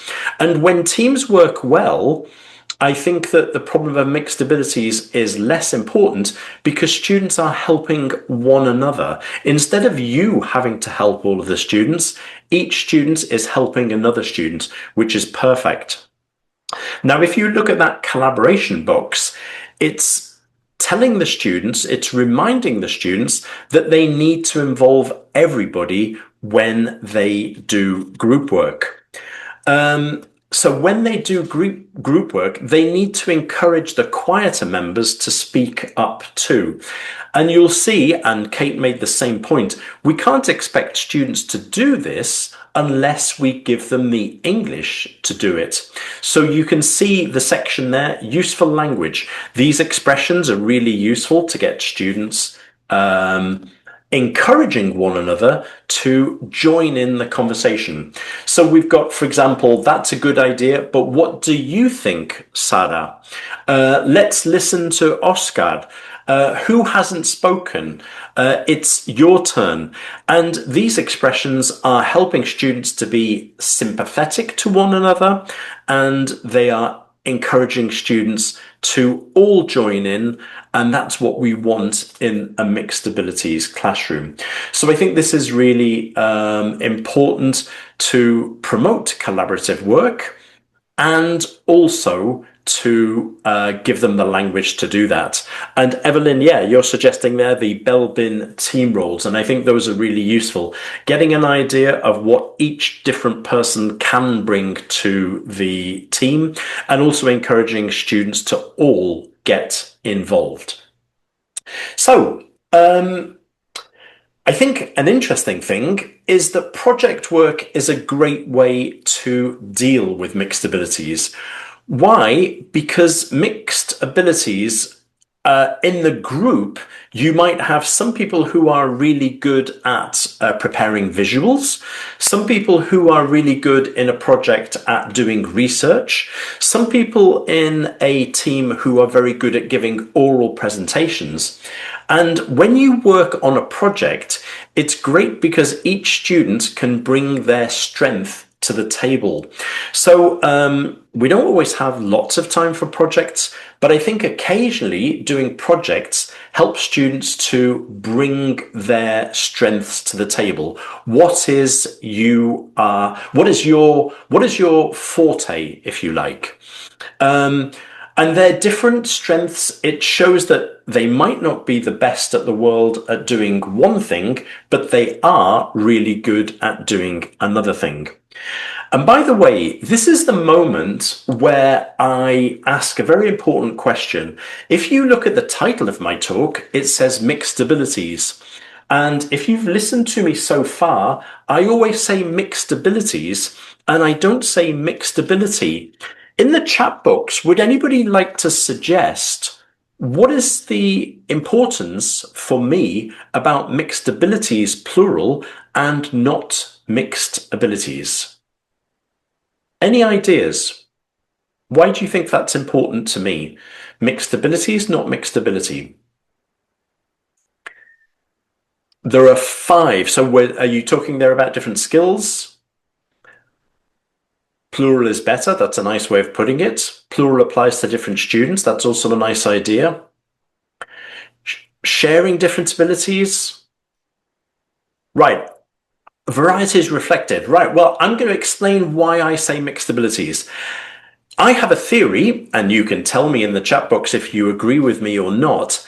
I have very rarely, in my 38 years experience, found somebody who is great at everything in English or who is terrible at everything in English. In English, there are lots of different abilities that some students may bring. Some might be really good at speaking and less good at learning grammar or being grammatically accurate. Some students are good at listening or speaking, but not so great at writing. Some students are good at reading, but they're not so good at listening. And so for me, I think this is really important. We need to acknowledge that students, even if they're not the best English students, they will be good at some things. And they will be less good at some things. Often the best student in your class has some kind of slight weakness that they can work on. So I think it's an interesting way. I think Nathan may be talking about universal design for learning. We talk about variety of students. I think a good way of thinking about this in the English classroom is thinking about each student is not good or bad at English. They have their strengths and they have their weaknesses. Isabel, you've made a great point there. The same holds true for us as teachers and for us as human beings, right? Nobody is great at everything and nobody is terrible at everything. And I do think it's an important thing for us to bear in mind. When we think about strengths in the classroom, nobody is perfect and nobody is the opposite. Now, when I think about mixed abilities, I often think about this concrete practical problem, which is fast finishers. Fast finishers. Now, I want you to tell me the truth. Have you ever said anything like this in the classroom? Okay, class, can we all stop now? It doesn't matter if you haven't finished. Do you want to say yes or no? Have you ever said that? Isabel, yes. Doa, yes. I'm going to put my hand up and say yes also. I've said it a lot in many years of teaching. I've said this and I just want to pay attention. It doesn't matter if you haven't finished. I don't think that that's true, right? I think that it does matter if students finish. Now, I want you to think of the typical situation. The typical situation is, for example, doing a reading exercise or doing a grammar exercise, a vocabulary page, and you start the page, and after a few minutes, one of your students is putting their hand up saying finished. Okay, now you can't finish just because a few fast finishers have finished, because if you do that, the students who haven't had time to complete an activity will get less from your lessons. And in a way, I think you will make the difference between your students bigger and bigger. So, for example, what we do in Gateway to the World at all levels is you will notice that on vocabulary pages, grammar pages, and reading pages, we have this arrow which says reach higher. So the students who finish earlier, they go to page 146 and they have, in this case, a nice, interesting vocabulary game activity to keep them busy. And while those students are doing that activity, they are engaged, they are learning something, they're practicing something, and they're giving time for their classmates to finish the activity. So exactly, we're giving extra activities, and we're keeping them engaged. I always say the same thing. When you teach adults, when you have a fast finisher, they will probably sit quietly and do something useful. With teenagers, when they finish, they will probably start annoying their partner. They'll start making paper planes and throwing them across the classroom. We need to keep them busy. We need to keep them engaged, doing something constructive. Now, I think this is particularly true for reading. Again, in the chat box, you can tell me if you disagree. But I think with reading, sometimes some students finish straight away and they do the activities perfectly. And meanwhile, other students are struggling on the first paragraph. So let's imagine that if a student finishes quickly. Obviously, as a teacher, it's good to check quickly if they've done the activity more or less to the best of their abilities. And if they have, we send them to further comprehension exercises at the back of the book. You don't need to photocopy anything. You don't need to prepare anything. It's all ready for you at the back of the book. One thing that you might decide to do is you might decide that you would like all of your students to do these extra activities. In that case, for the slower students, ask them to do these extra activities for homework or at any other moment they have when they're free to try and complete them. That's up to you if you want to do it that way or not. So, extra activities for fast finishers. If you're not using Gateway, of course, you can prepare these activities, and I'm going to give you some nice activities that you can use with your students in just 2 minutes. One other suggestion for reading that I'm very, very keen on now, and I do this a lot with my students. When the student who is a fast finisher has read the text already, they've done the activities and they've done them well. What I ask them to do is to Google the people or the events or the places in the reading text. Now, this is great for different reasons. First of all, it proves to the students that the texts in our books today, I would say certainly in Gateway, and I'm sure in many other books, but I'm speaking obviously about Gateway, they are real texts about real people. This is a lovely text about a photographer who takes photographs of children from different countries and gets them then to look at the food that they eat in the classroom. Now, obviously in the text, we don't have space for all the photos and we can't talk about lots and lots of different countries. But by Googling, by the way, it could be a phone or a PC, as you say, or a laptop or a tablet. And if you don't have any technology in the classroom, you cannot do this. Okay, but this is a lovely activity. If you do allow technology in your classroom, then this is just a great way to, first of all, keep the fast finisher busy and active, and secondly, learning more about the people and places in the reading texts. And then, of course, they can feed back to the rest of the class with what they discovered. So just an idea, if you can use phones or laptops or tablets, then this is one idea for making the most of the problem, if you like, in inverted commas, of fast finishers and turning it into your advantage. Now, I promised you a few games. Imagine that you have a fast finisher. They've just finished a reading activity. You want to give them something to do. Here's something that I write on my blackboard. And this is a lovely game that I encourage you to play. Have a look at this. You've got rose, you've got rise, you've got rice, you've got nice. What is happening each time to my words? Rose, rise, rice, nice. Can you tell me what's happening?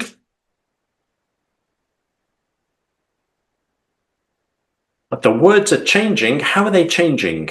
They're changing one letter. Thank you, Ola. And is it always the same letter? Is it always the first letter or the second letter that changes? Or can it be any letter? Always the same or any? Thank you very much. Thank you. Now, so for example, after nice, what word could you write? Actually, I'm thinking of a river in Egypt, but you can say any word you like. Mice is a good word. Nile is what I was thinking of because I was thinking of Egypt. But yeah, it could be mice, it could be Nile. Now, what happens is this is a great activity for fast finishers. I write this on the board and I encourage students to keep the chain going as long as possible. So each time changing just one letter. If they get stuck, they can go back, okay, and they can still carry on.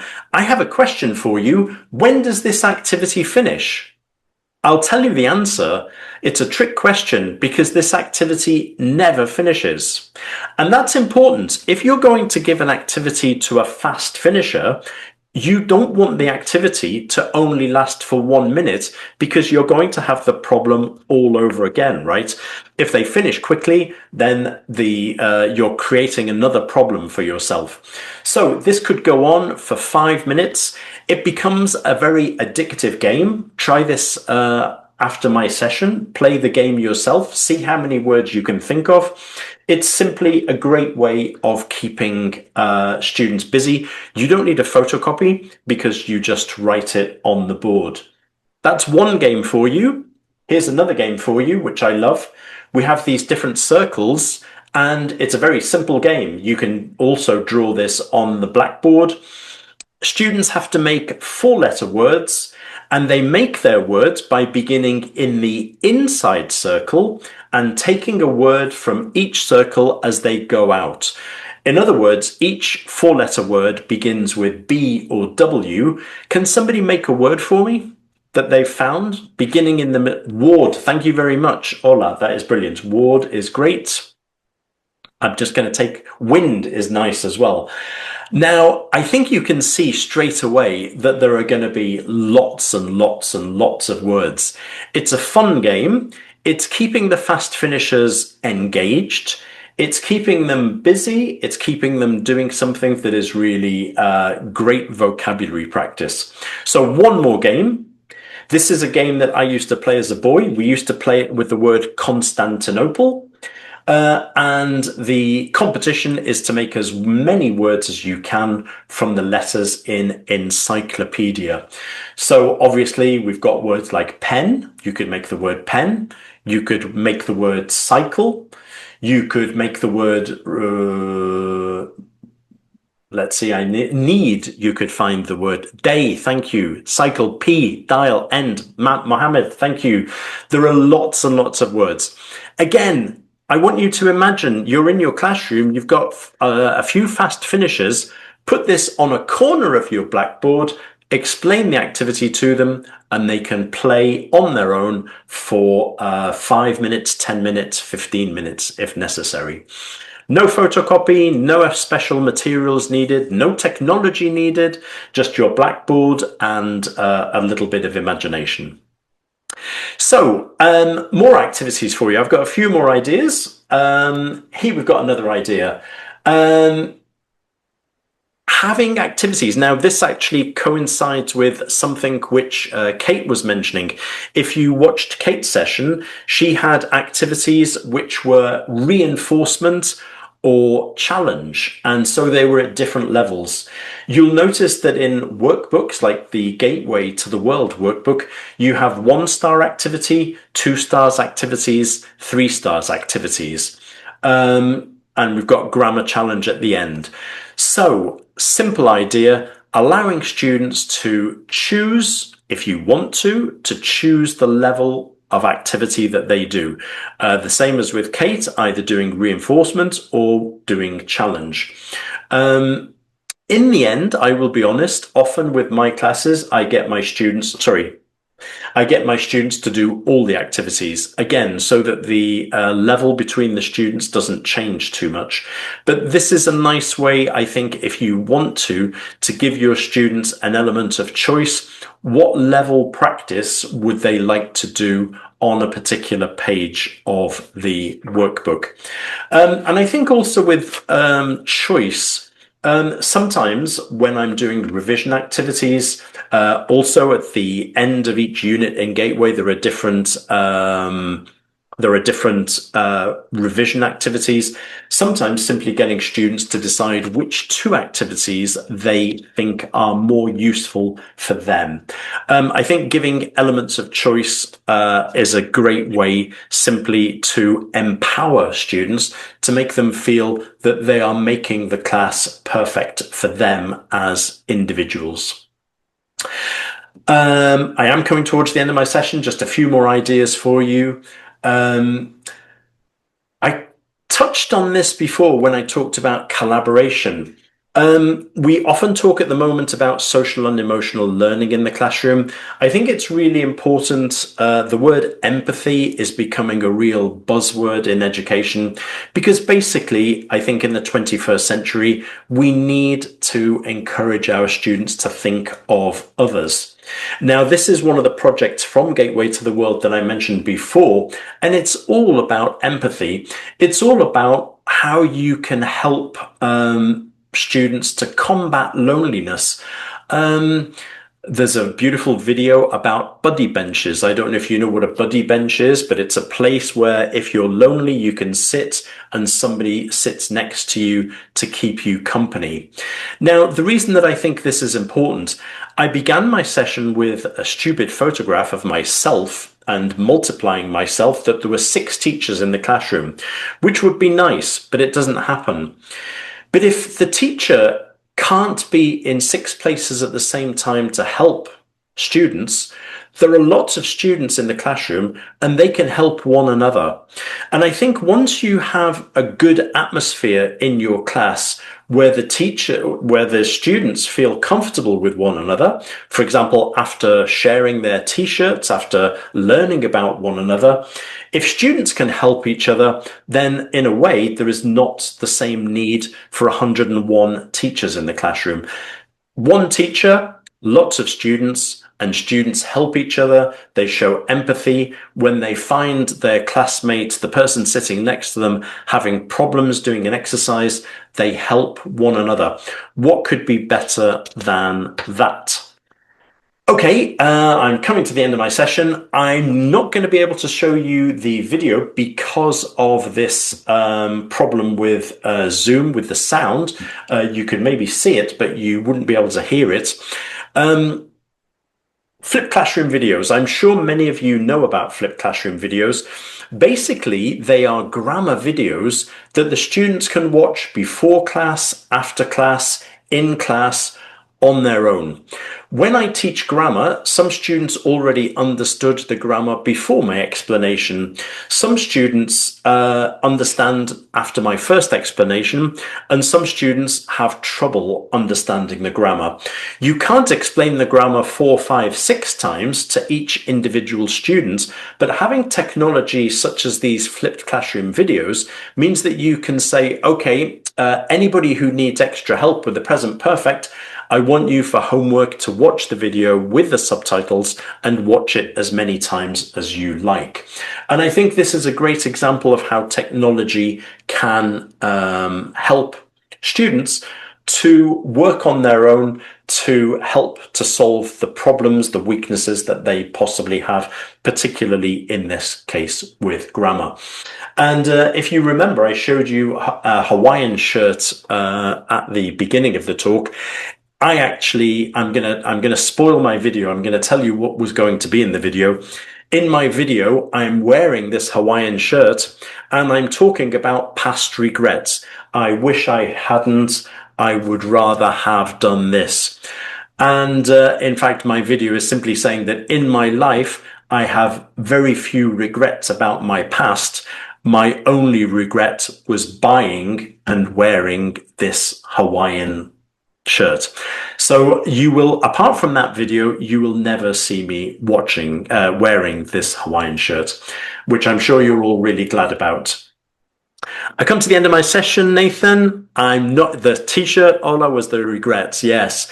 Next time in Egypt, maybe I'll bring it and give you a good time, okay, with my Hawaiian shirt. I'm sure some of you would appreciate it. It's not really my style, but who knows? Who knows? Maybe on my birthday again, Ola. It Mm. could be on my birthday shirt for Egypt. Thank you for so much Kindness. activity in the chat box there. I'm going to stop sharing my screen. I hope I'm back. Yes, yeah, you are. I think it is a very much a birthday shirt. I feel like you should have worn the shirt to this webinar. That would have been cool.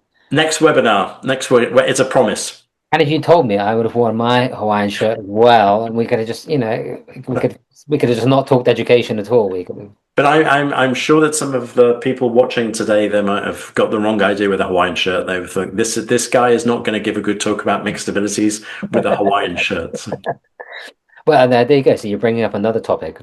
Does the way we look influence yes, well, yes. what's on the inside? Yeah. I don't know. There's a big debate there, I think. Yeah, I'm sure in the chat box somebody could say if they would wear a Hawaiian shirt for class, but I'm guessing no, depending on your part of the world. But I don't think I would get away with it in Spain. So. Yeah. Some places I think you would, depending on the teaching context, I think. Maybe in Hawaii. Maybe. I think probably the last place to wear it is probably Hawaii, unless you're in a hotel. Thanks so much, Dave. As always, I mean, you've got loads of stuff in there, full of all those activities. I mean, that flood of hearts and claps, I think, speaks for itself. And it's hard actually to really come up with any follow-up questions because it's just packed full of stuff. I don't really know what to ask. I mean, I've been so happy, by the way, with the chat box because I do look at the chat box and I've seen that people are being very kind to me and looks like you enjoyed the talk. But yeah, if there are any questions, I've got a couple of minutes. But I mean, I think I've tried to. I always try to do this with humor, but I think mixed abilities is a problem that won't disappear, right? I mean, you can't be in 10 places at the same time. If you give videos and if you give activities and if you have extra activities for fast finishes, in a way, you're sort of being in different places at the same time. But, the honest truth is that, you cannot be, you can't multiply yourself. But these are little tricks that have worked for me that don't make the question go away, but they allow me to deal with and when I said this thing about it doesn't matter if you haven't finished, I think I've caught myself saying that sometimes. And when you're always saying that, you realize that some students never get to the end of an activity. Some students never get to the end of a reading text.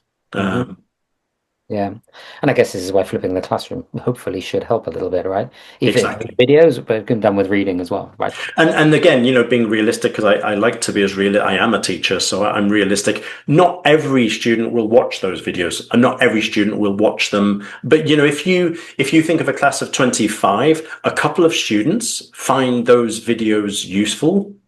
Great, right? You're reaching students in a way that you couldn't reach them before. So Yeah, and even if you just ask them to watch it afterwards, so you could flip it the other way around. Just exactly. present it in class. Just if you didn't really get it, just go home and watch it again and again and again and again until to either clicks or you have another question or you find something else to research. Absolutely.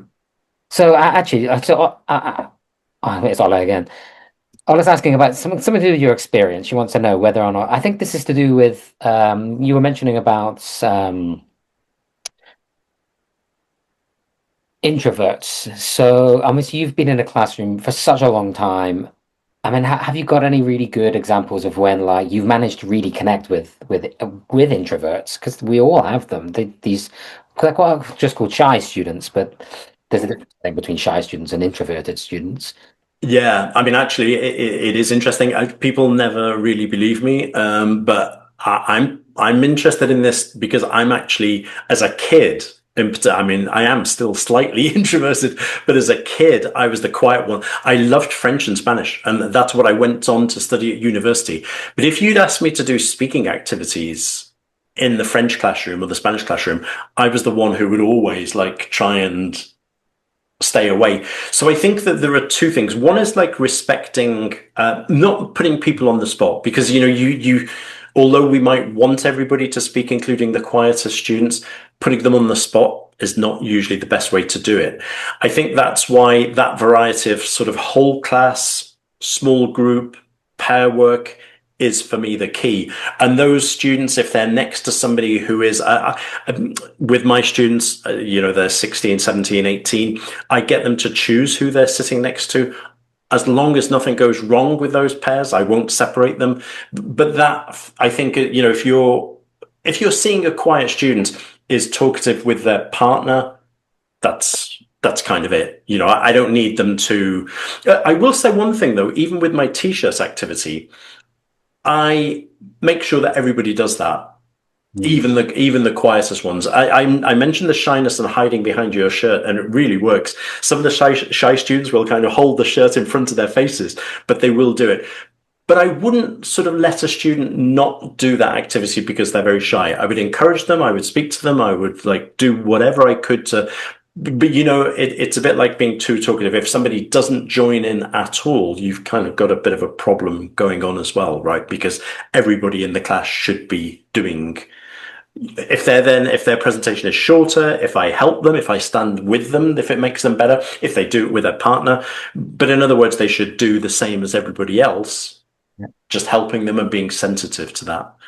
I think it helps me that I was quiet myself, that I am sensitive to that kind of student. So, I'm aware of their shyness, their awkwardness, if you like, which I think is part of many teenagers' lives as well. Yeah. And so I can empathize the same. I wasn't. I'm probably quite an introverted person. It's funny. I'm quite interested to do a survey on all the different webinar speakers and people who give talks and keynotes on how many of them would rate themselves as an introvert or an extrovert. And I bet a lot of them would rate themselves as naturally introverted. And especially if you asked about their history, I mean, yeah, I would never ever do public speaking Right. during my school years, for sure, definitely not. Well, it's very interesting, actually. I mentioned Susan Cain and I mentioned her TED Talk, and she talks about that apparent contradiction that she's talking about introversion and shyness, and she is there standing up giving this talk.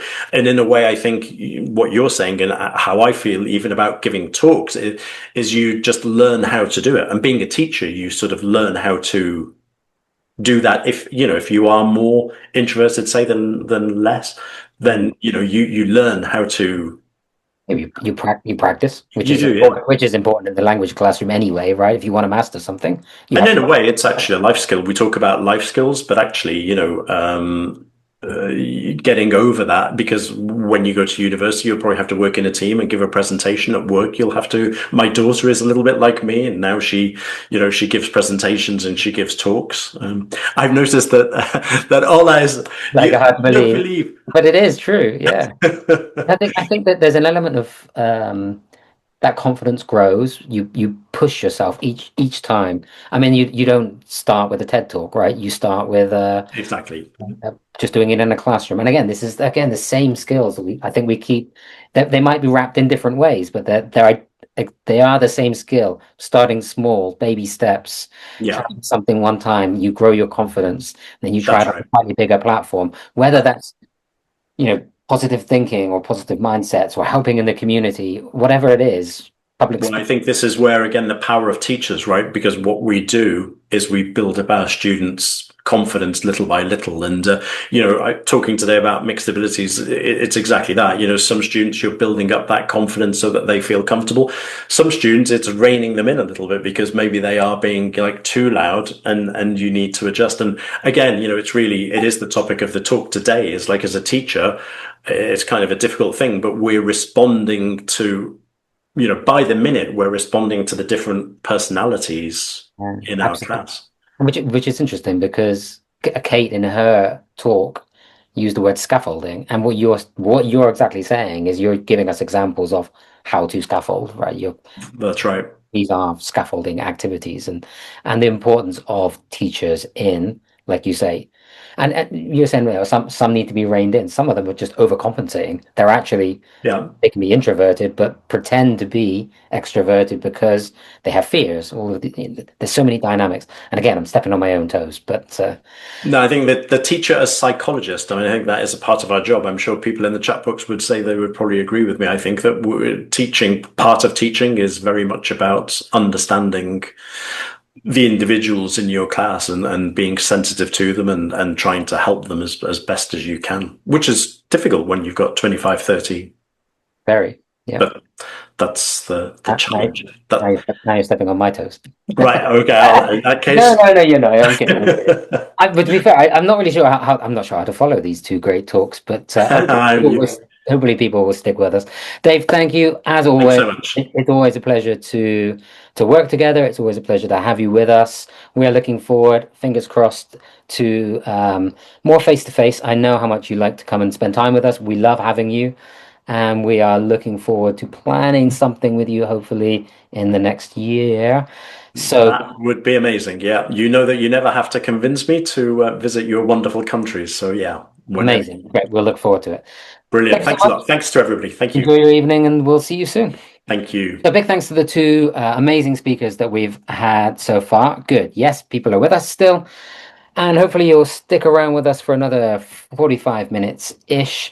I'm going to be expanding, actually, some of these ideas, giving you some of my ideas around how we can push this idea of differentiation. And we're going to be introducing something that was brought up recently in a Macmillan webinar, which was universal design for learning. And you're going to be seeing a lot more of this phrase. Probably in our webinars, certainly tomorrow you'll see it, but also through the materials that we create. So we're embedding these ideas to help you. So as with many of the, I guess, hot topics that come out within education, social and emotional learning, Dave mentioned that, what you start to see is that integrated into the way that we design the materials that you use in the classroom so that you don't have to do that work. You don't have to think, how can I embed critical thinking? How can I embed social and emotional learning into what I'm already doing in this unit? Those things are already there embedded for you. We talked on them about some of these things a couple of weeks ago. For example, we talked a lot about empathy in the Young Learner Festival. That was something also mentioned by Dave today. And Sarah Hilliard has worked a lot on integrating this idea of how do we get students to practice empathy? How do we get students to develop in the young learner classroom this particular skill? So you're going to see lots of these types of things. Okay, so I'm going to start with a premise. I'm using some of some content that I delivered a few years ago around differentiation, and I looked at differentiation in the young learner classroom, and I thought I want to reflect on that. I want to see how much I've grown, I guess, in terms of my ideas, and I also want to run that through this idea of designing education, designing classrooms, designing content, designing lesson plans. How does what I thought before, has it changed? Has it adapted? Has it grown? So if you watch that talk a few years ago, you'll notice that I've aged in those few years, but hopefully some of these ideas are also developing. So this is the premise that I've started with. This idea that, yes, and we've already touched on this in the last two, students in your class, they are all very different. They've got their own needs, they've got their own abilities. Some speak English at home, maybe, while others may only speak it when they come to school. And our job as an English teacher is to teach all these different learners within the same classroom. Now, that's a rhetorical question that I'm putting there because it's a very broad question, but it's one that's going to linger in our minds as we go through the content of this particular webinar. And I'm going to open with this quote, which I think is a bit of a criticism. There's been a lot of criticism of educational systems in general over the years, kind of grown more recently. And this idea, I think originally that if you think about traditional classrooms, if we go back 100 years, the way that education was taught, and it might be still be true in some classrooms today, who knows? But the idea that we treat all children as if they were variants of the same individual, and then we feel justified in teaching them all the same subjects in the same way. Anybody feel this way? This is a fairly old quote, so we could be quite critical of this quote, I think. But do you feel this way? Do you think that education systems, think about it from a structural point rather than your own classroom. Do you feel that the education system in your country is just getting students through. National exam systems certainly don't help. I travel a lot across the MENA region, and a big kind of complaint that I hear from teachers is that we want to do these things. We want to be innovative. We want to use these tools, but we have to teach to Tajiki. We have to teach to the national exams. The ministry's observing what we're doing. Yeah, okay, Alejandra. We have to, yep. Okay, so part of what we're going to be thinking about, I think, as we go through this is how we create that balance. How do we fulfill those obligations, but also help students to develop this idea of personality, interests, abilities? Because if we don't, the danger is that a student will come into class and this is how they will feel. Yeah, I come into class and the teacher is just going to pour knowledge on me, knowledge that I'm going to need to use and regurgitate in a test at some point in the future to pass for a reason perhaps unknown to me. I might not know why I need this information. And this, I think, is probably more true in an English language classroom than perhaps in certain other subjects, where because it's factual, let's say science or maths, I might need to know this calculus in the future. It might come up on the test. English is so much more fluid. It's so much more connected, as our other speakers were saying, so much more connected to everyday life and the world around us. But let's think about our actual students. They don't just come in as these individuals. They come in with varying levels of motivation. They've got different needs. They've got different abilities. They've got different interests. They've got different preferences. These are all different things. There's a difference between having preferences and having interests. Dave spoke about pace a lot. Students work at different paces. How do we take into account two students when we already know as teachers that we're pushed for time? They've certainly got different backgrounds. If you might walk into a classroom in, I'm just going to pick somewhere, here in Dubai, students can come from a range of different backgrounds. You can walk into another classroom in Jazan in Saudi Arabia and think that these students come from a very similar background, but actually their home lives can be vastly different. Different sizes of family, different levels of conservatism, lots and lots of different things going on in their background, different ambitions of their parents that can feed into how they feel about going to school. Some parents can put a lot of pressure on their children to do very well in certain subjects, and this can have lots of different impacts on how students feel about their learning, how they feel about how they're doing. They could be doing very well, but not feel like they're doing very well because they don't feel like they're good enough. And then we've got this idea of different students will have different levels. This is the mixed ability classroom, mixed abilities classroom that Dave was mentioning in his talk. So all these different things are going on for each and every student, and they all overlap. This idea of pluralism, I like this word, or hello. And then I think overlapping those things is this idea of family and community. So there's all these spheres of influence that our students live in and across.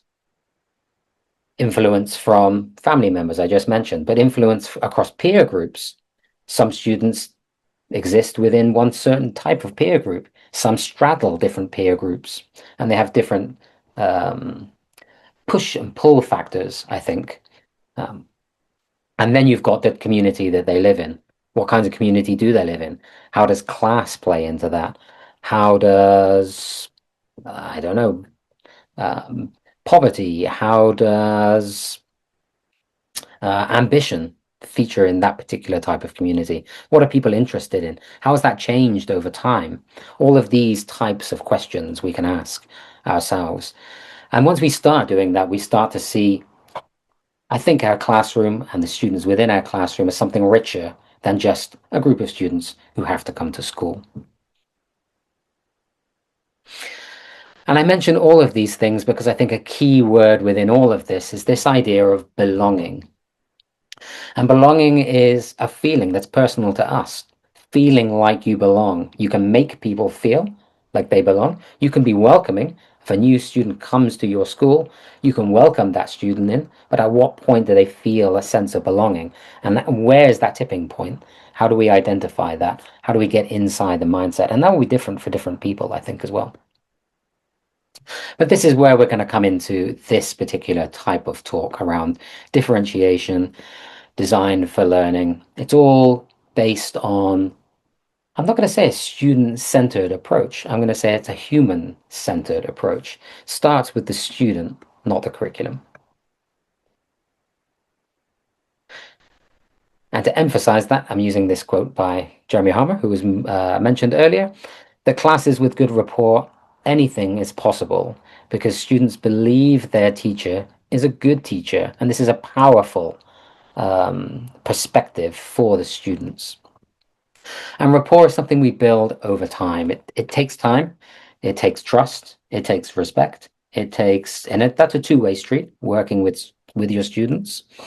But the better we get to know them, the more we can tap into them, the more we can use them, their personalities, their interests. We can see them as a resource in the classroom and not just a participant, not just somebody who comes to gain something that I'm going to give them. We're all in this together. I believe in you, you believe in me. I'm making that sound very inspirational, honey. Okay, so let's get some interaction going. I've kind of given a nice little flavor, hopefully, of this idea of human-centered classrooms and getting to know our students, building rapport, the importance of that. But I'm going to ask a few questions. So the first one is, because I mentioned this in the kind of abstract in the title, sometimes we feel like we've done a really good job. Yeah, I feel like I've designed, and I've done this as a teacher. I'm like, this is going to land really well with my class. And I go into the class super positive, super confident, but it just doesn't land. It just doesn't. And I'm going to ask you guys, have you felt that way before? I'm sure you have. And if so, what kinds of reasons do you think happened? Why do you think that happened? Ola says yes. Serene says yes. Oida says absolutely. But why? Why do you think sometimes they just don't engage?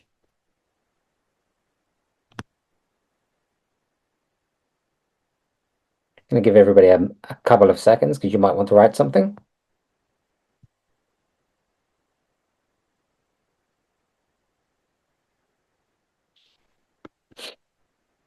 Lots of people agreeing. I guess there could be lots of reasons why students miss the point or why they feel disengaged. It could be that we thought it was relevant. Yeah, look at this, perfect. We feel like it was relevant, but actually it was not relevant to them. Yeah, it might not be connected to their interests. It might not be a real life problem, might not consider their needs. Yeah, I like this one. Yeah, maybe that they're not confident that you actually want them to engage. Yeah. So sometimes students, and again, this is something that I think that rapport breaks down, is this idea that they think you want a particular answer from them. Yeah. The student wants me, the teacher wants me to say something, and I haven't quite landed on what it is that I think you're asking me to say to you. Have you ever felt like that in a classroom? That's a kind of lack of confidence, I guess, that they don't trust that you're actually open to what they actually want to say. It could be that they fear making mistakes. Maybe they can't relate. Maybe it's not clear or transparent. Yeah, I've done this before, set up activities, feeling like this is super easy, this is super clear. And then the stuff that they hand in, you're like, okay, clearly it was not that clear. They didn't really understand what to do. Or you waste loads of time trying to explain it the second time and the third time, and then you kind of go around in circles. Yeah, that happens. Trust is missing. Amazing. So there's lots of good ideas that you guys are starting to share with each other. Okay, so let's tackle the second question.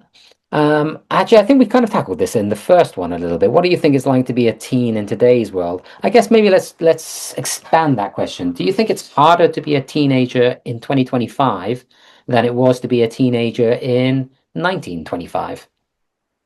Let's say yeses or nos. Yes, it is. So 2025, 1925. Yes, yes. Okay. Everybody thinks that it's no, teens are teens. Huge difference between nine. Okay, huge difference in which way? 1925. I can imagine that life was probably pretty grim for teenagers. Okay, they may not have had the social pressures of uh, not worrying about what job to get because of AI, but they certainly would have had less mobility options. They would have had, in fact, a lot of them would have probably got married at 1925 as teenagers. No, they don't. Left behind. They are confused. I would agree. I think, and there's a lot of anxiety, I think, within today's teen world. Huge difference, but I would say there's a huge difference between teenagers today than there would have been 100 years ago. And whether or not, and I think that's where you're right, Ola. Is it that is it more difficult or less difficult, or is it just difficult but in a different way, but it's also exciting. See, I think that's good that we're bringing that in, this idea of we focus on the negatives, and I think somebody mentioned this before actually. Very easy to focus in on why it's difficult, it's challenging, it's hard, it's difficult, but actually there are some really exciting things. There's all sorts of things that teens can do today that would never have been possible even to my generation. And then the last one, which I think is a really relevant one when we bring this back to the kind of MENA context, thinking about history, culture, colonialism, the place of English within society, within an international community, balancing out the difference between English and perhaps Arabic or whatever language is spoken, could be French, depending on where you are. But think about your students. I mean, they come to if they're teens and they're learning English in school as a kind of mandatory thing to do. Do they really value English as a language, as a skill? Or do they think it's just another subject? Is it just like, well, we do it like maths, like it's Wednesday from 2 till 6. I have to do it. What do you think? We as English teachers, we come and we talk like this, and for us, there's a huge value. We can see that value. But do they see that? They do. Good, Ahmed. They see it. Communication, jobs, opportunities. Yes, they do. It depends. It goes, yeah, it can depend. They don't. Okay, so not everyone.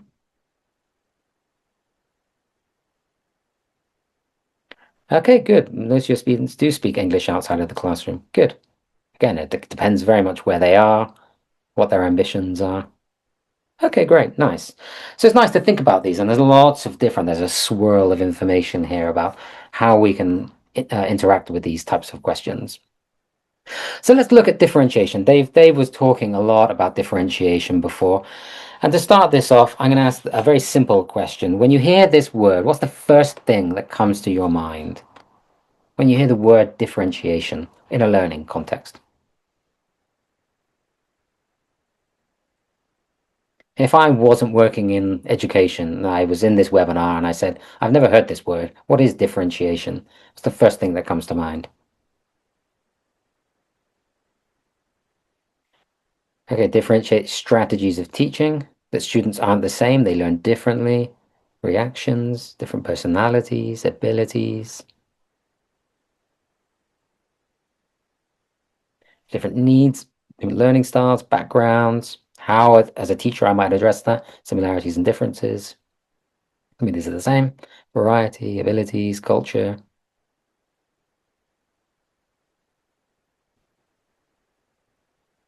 Okay, good. Perfect. Some really nice answers here.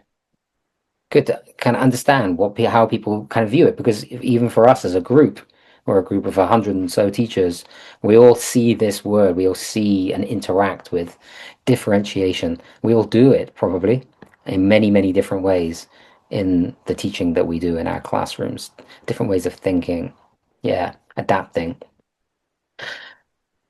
But I think it comes back to all of this stuff that we've just been talking about, that for each student, they see reality in a completely different way from each other.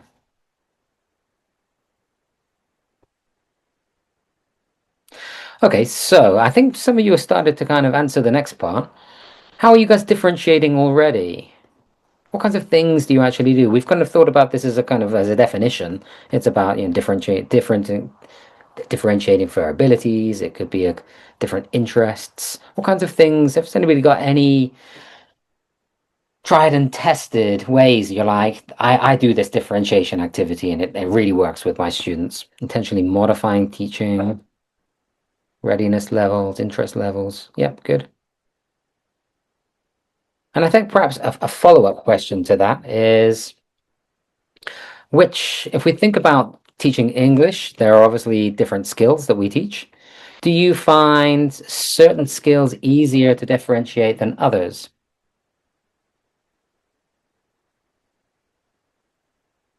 Group projects, I give them lots of options, yeah, and creative freedom. That's nice. Good. That's a nice concrete way of differentiating out the content. Any other examples? It's okay. You can think of it as we're going on. Can I repeat the question? Yeah, absolutely. It was, so we've been thinking quite broadly around differentiation, about what it is, but has anybody got any examples of things that you've done to differentiate? Okay, good. Adapting the same question, making it more easier for some students to attack that question and making it more challenging for other students. That's a very common one. Yeah, good. See, giving weak students yes or no questions, but smarter ones critical thinking questions. Gotta be a bit careful that we don't divide students up and maybe make assumptions that they can only do yes or no questions and then not ending up giving them an opportunity. Can be a bit challenging, a bit of a gray area there. Can be really difficult to differentiate, I think. Can differentiate by interest. Yeah, absolutely. Okay, good. Some good examples.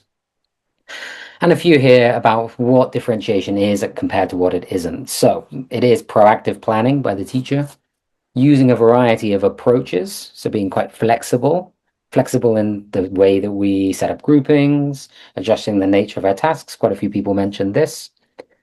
It isn't giving some students more work to do. Sometimes it can be very tempting to be like, okay, you're what I would call stronger students, so I'm going to give you more work rather than having one goal that everybody's working towards in a different way. It's not disorderly or chaotic. It's not providing different materials for every learner. So every learner doesn't have to have, although now we're entering this world of AI, maybe eventually every learner will get different material. Who knows? I like this. Yeah, about caring about the topic, helping students to connect on an emotional level. Nice. Okay, good. And there's some more examples that you guys can read about in the slides when you get them. So we have this idea of traditional teaching and then differentiated teaching, counting for it when we're planning, assessment being ongoing and responsive rather than just seeing who can do and who cannot do. Shaping our curriculum, using different types of instruction, different types of material.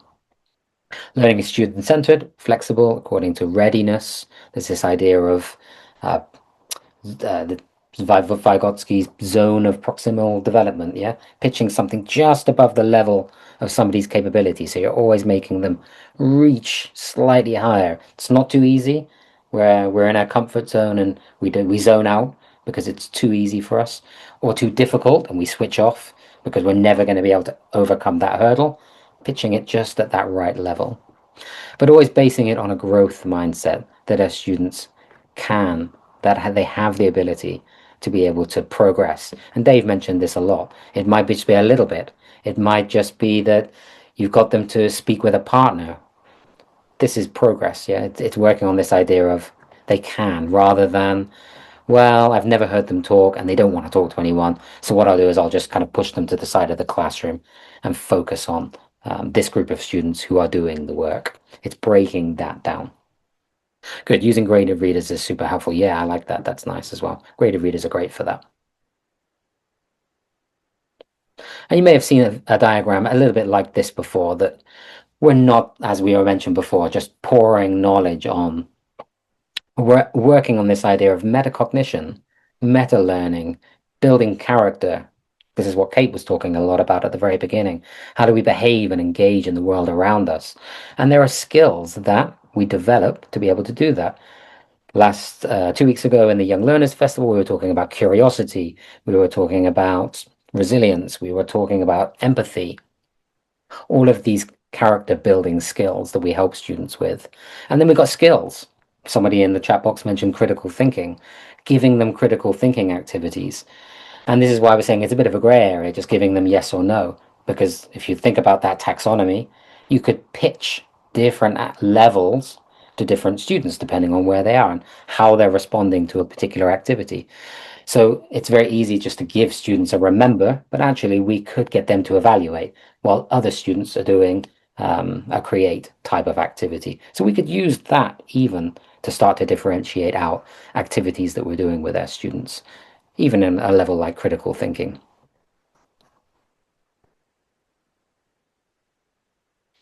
But remembering that this is a growth mindset. Our circumstances are not fixed in stone unless we let them. 21st century, the learners develop more than just their knowledge. 20th century learners, they said, were just very focused on a knowledge economy, and now we're not. We're focused on all of these other things. And they practice this skill, they develop their character, they use those skills to interact with the world around them in a positive way. But the question is, when people come to write books in the future, what will 22nd century learning look like? How will they create a new diagram in the future? I'm not sure. It's not going to be me. I won't be around to do it. But it's something that we can be thinking of. And the world is changing, and it's changing rapidly. So by the 22nd century, whenever that will be in, who can work that out? 75 years from now, right? I definitely won't be here. Some of you there might be young teachers in the room that might be around. Who knows? Maybe you will be the one that creates this. Okay, but I think on a very kind of simplified level, this is, yeah, most of us probably won't be here. For me, differentiation is a set of unique decisions that us as educators make to bring learning within grasp of all of their students, varying our approach, this idea of flexibility, variability, to help different types of learners engage with us and our content. So I'd mentioned the word readiness before. Is a student ready to be able to do this? Now, this is important, and this definitely relates to the English language classroom. How can a student learn a particular grammar point if they've not covered the grammar point at a lower level? Yeah. How do I get them to learn present perfect if they've not got present simple? It's going to be very difficult for them. So where are they in terms of student readiness? How do I, as a teacher, use formative assessment tools to be able to understand where my student is so that I can help them in the best way? Interests, I think this is probably quite self-explanatory. And preferences, again, preferences are a difficult one because we might think we know what their preferences are, but preferences change. Yeah, it changes according to the time of day and which month we're in. I have preferences in the winter to do one thing and in the summer to do a different thing. And we need to be open, I think, and keep that level of that line of communication open with our students so that we're continuously learning about how their interests change. I think actually, Ollie, you use a really nice one, don't you? It's this like 5 whys. You keep asking why. You keep delving. So we might ask, what do you like to do at the weekend? And they might think, yeah, I'm going to give them a standard answer. I like football. But okay, then I might start planning all my lessons thinking that my student loves football. But actually, they weren't really interested in football. They've just said that. So I keep asking more questions, more questions, more questions. And I keep learning things about them. What are their interests? How do they prefer to do things? And the more units we do and the more I explore their preferences, the more I can start to tailor what I'm doing with my students to take that into account. But I need information, I need data to be able to do that. And then when it comes to differentiation itself, we can differentiate in 4 different ways. I can differentiate my content. I can change the content that I give students. I've got one goal. I want them to get to a certain goal, whether that's to interact with a piece of reading. Yeah, and I can give students different ways to achieve that goal by giving them different content. Somebody already mentioned I could give it to a shortened paragraph. I could grade the language. I could give them only a small snippet. This is differentiating out the content. I can differentiate the process, the way that they interact with that particular content. I can differentiate the product. I can get them to produce language in different ways. Somebody mentioned this idea of them being creative, so I can tap into that a lot. I think it's probably one of the easier ones to differentiate, giving them a little bit of freedom in terms of how they choose to produce the language and show their understanding. And the last one that we might forget a little bit, gets kind of put to one side sometimes, is differentiating our learning environments. And sometimes we feel like that is, you know, changing up the whole classroom, but it doesn't necessarily mean that. And we're going to look at that in a little bit more detail, I think. So let's look at learning environment first. Let's see what some of these comments are saying. The more they actually start sharing their real preferences more quickly next time. Yeah, the quicker you'll get, as you get to know them, they start to go, okay, it's fine to be able to share. They rediscover themselves. Yeah, nice. And a nice link there as well. Yeah, choice boards are great. So let's look at differentiating out a learning environment. Now, again, I've traveled a lot across our region, um, right across the Gulf. I spent a lot of time in Jordan, Egypt, right across North Africa, and I see lots of different types of classrooms. I went to do a teacher training session in back to school season in Jordan, and I had to do it in a classroom that they were using, and there's all sorts of challenges with connecting technology. Desks were all bolted to the floor. I think sometimes we get trapped and we think, I don't have the ability to adapt my learning environment because the space could be shared. I've taught in schools in Oman where I had to share a classroom with other teachers. We rotated, students stay where they are. It can be very difficult to adapt that learning environment because you think somebody else has just used the classroom. I'm going to go in. I don't have time because the class just starts. I don't have 10 minutes to move everything around. I have to just work with what I've got. Sometimes we can get in that fixed mindset of it's not possible. But actually, there are, I think, simple things that we can do to differentiate our learning environments. For example, even within that fixed space, can I have students in groups and then change those groups according to maybe some groups are working quietly, some are being more creative, some are allowed to use technology. I don't need to change the physical environment to change the learning environment always. Indoors versus outdoors. I think outdoors in language teaching is a hugely underused resource. Why can't we go outside? If we're doing communicative activities, why have we got to be stuck in a classroom? Can we go to, and certainly in somewhere like the Gulf where it gets really hot, okay, you might not be able to be outside, but there are spaces, hopefully within the school, that you could utilize. Not all the time, but every once in a while, maybe we'll go somewhere else, or maybe we'll join up with another classroom and do communicative activities with them. Drawing into this idea of learning stations, we use learning stations a lot in the young learner classroom, certainly very young learners, but in a teens classroom, we use group work, but are they the same as learning stations? And can I learn anything from the psychology of learning stations that might help teens to be able to interact with my content? A question for you to think about. So this is learning environments and some of the ways we might think about how we can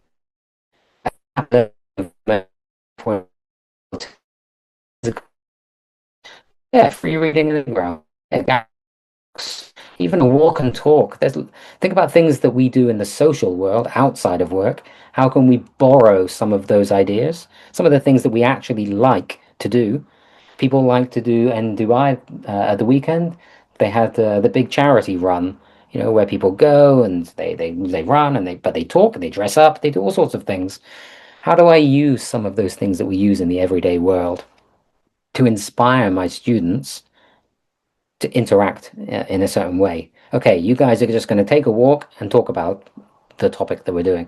Or if we're going to do projects, because we're going to talk about projects in a minute, the brainstorming part. Why is brainstorming got to be done at a desk with a big piece of paper and a circle with little lines coming off of it? Is there other ways to brainstorm? I'm sure there are. Maybe I need to walk to think. Maybe I need to go somewhere with a different environment, like the library, to get my ideas out. This, again, works for your students. So let's think about this idea of design. I want to tap into this thought about at what point or how far back in my planning should I take some of these things into account. So I've again picked a nice quote. Design is not just what it looks and feels like, it's how it works. So we're going to keep this in mind. How does what I'm designing in terms of what my students are going to be doing, and I'm thinking really kind of about a unit. A unit is kind of designed for us, but we design what's going to happen with that unit, where that unit's going to take place. Dave mentioned about flipped classrooms. What parts of that unit are designed to be done in class? Which parts can be designed to be done out of class? How am I going to move that around? How do all of these parts work together? So UDL, if you've never heard of Universal Design for Learning, I'm sure you're going to learn about a lot coming up in the future. And if you went to the Advancing Learning Day in October, you probably would have seen a lot of stuff around it. But it's very much about learner variability. We've talked a lot about this idea of learners being individual in many different ways, bringing lots and lots of positives to the classroom because of who they are. UDL is about anticipating barriers. So when we think about inclusive classrooms, we talk a lot about breaking down barriers to learning. So students are not incapable. Again, this is this growth mindset that we talk about. They're not incapable. There's a barrier that stops them from being able to get to their full potential, being able to achieve the task, being able to reach a particular goal. So we think about what those barriers might be, and we design for learner variability from the start. Now, this is a slight shift in mindset. So I think when we think about differentiation, quite often it's responsive. We get students that come to class and we think, okay, these students are like this, these students are like this. What I'll do is I will, and we see this in this idea of challenging, I don't know what you would call it, average in the middle, the average student, and then kind of weaker students. We kind of pitch them here. We're responsive. I've got some that are weaker. I've got some that are stronger. So what I will do is I will respond to that by differentiating my activity. UDL kind of flips that on its head, I think. It says students are always going to either struggle or find this easy. We talked about this idea of pitching. Where do we pitch something? So I know that's going to happen. How do I design it to be the most accessible from the start? Exactly, yes. We give some thought to the possible barriers. And what we're doing is we're starting from this idea of adaptability helps all students. Yeah. So it's proactive, not reactive. Rather than fixing problems as we encounter them, we build flexibility into our lessons from day one. So we think about it right back into the kind of lesson plan stage before we even know who our students are going to be. We look at it and we reflect upon that lesson plan and think, are there any students that might struggle with this? If there are, how can I adapt that? That creates more equitable lesson planning and creates more equitable classrooms. Doesn't lower standards. Actually, it gives more students the opportunity to engage and access. Okay, now let's run that through this idea of design and universal design for learning, this human-centered design, as they might call it. So we run it through this particular graph, this particular infographic. So first we empathize, and we were just talking about this. Okay, I've got to know my students. I'm building rapport with them. I'm getting to know them. I know their interests. I know their preferences. I'm building my lessons. I'm building my curriculum. I'm building everything I'm doing on this idea of an empathetic point of view with my students. Okay, so now I've done that. I've got to know them. I can start to construct my point of view that's based on their needs, that's based on their insights. And insights, I think, is a really powerful word here. I'm actually gaining feedback from them all the time and building that in. I'm not just saying I need to get from page 1 to page 151. Yep, I need to get them to page 151 and know all of this stuff. Actually, I'm taking into account their insights, what they liked, what they didn't like, what went well, what didn't go well, those can-do statements, what could they do, what have they achieved, how fast are they achieving it, are they achieving it at the speed that I think they're capable of, that they think they're capable of. This is all based on user needs and insights. So I'm starting to define. And then I'm brainstorming. I'm coming up with creative solutions. I'm thinking deeply. I'm reflecting on my own practice as a teacher. And I'm thinking to myself, okay, how can I get creative with this? We can't get creative with everything, but I think coming up with some small creative solutions, as Dave said in his, might just help a few students to achieve something that they might not have been able to before.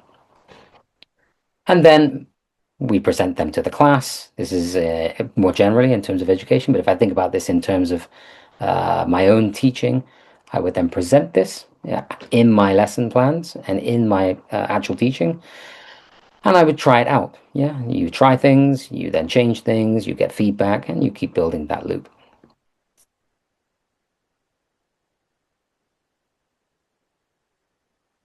Okay, yeah, we'll come back to this one, I think, at the end. So, because I think that our webinars should be interactive as possible, I want you to think about the way that you plan your lessons, how you create that lesson plan, and what's in that lesson plan. And I want you to challenge yourself. And if you can challenge yourself to do all 5 of these, I would say in a unit, I think that would help us to make some progress. So I think you want you to look at your lesson plan for a particular unit and find one activity that you can differentiate to take into account student level. You might already be doing this. Yeah, a lot of people were mentioning this idea of they give different content according to the levels of the student. That's great. If you're doing that already, reflect on that. Think about how you can push that even further. Yep. Can you break strong students down into 2 groups? Can you make sure you're getting insights into what you might classify as weak students? Because as Dave was saying, they could be weak in listening, but they could be quite strong in reading. So making sure that we're not just pitching them into or funneling them into one particular group and they stay that way. It's very hard for weak students to break out of the mindset for a teacher of I'm the weak student. And that creates the self-fulfilling prophecy with students as well. They can start to feel like I actually can, because we invariably can make them feel that way without consciously doing that. Can you differentiate one activity, take into account student interests? Dave gave us a really nice example of this, so you might want to use his or come up with your own. Can you differentiate the productive task? We're getting slightly more difficult now, so that it allows a variety of forms of expression.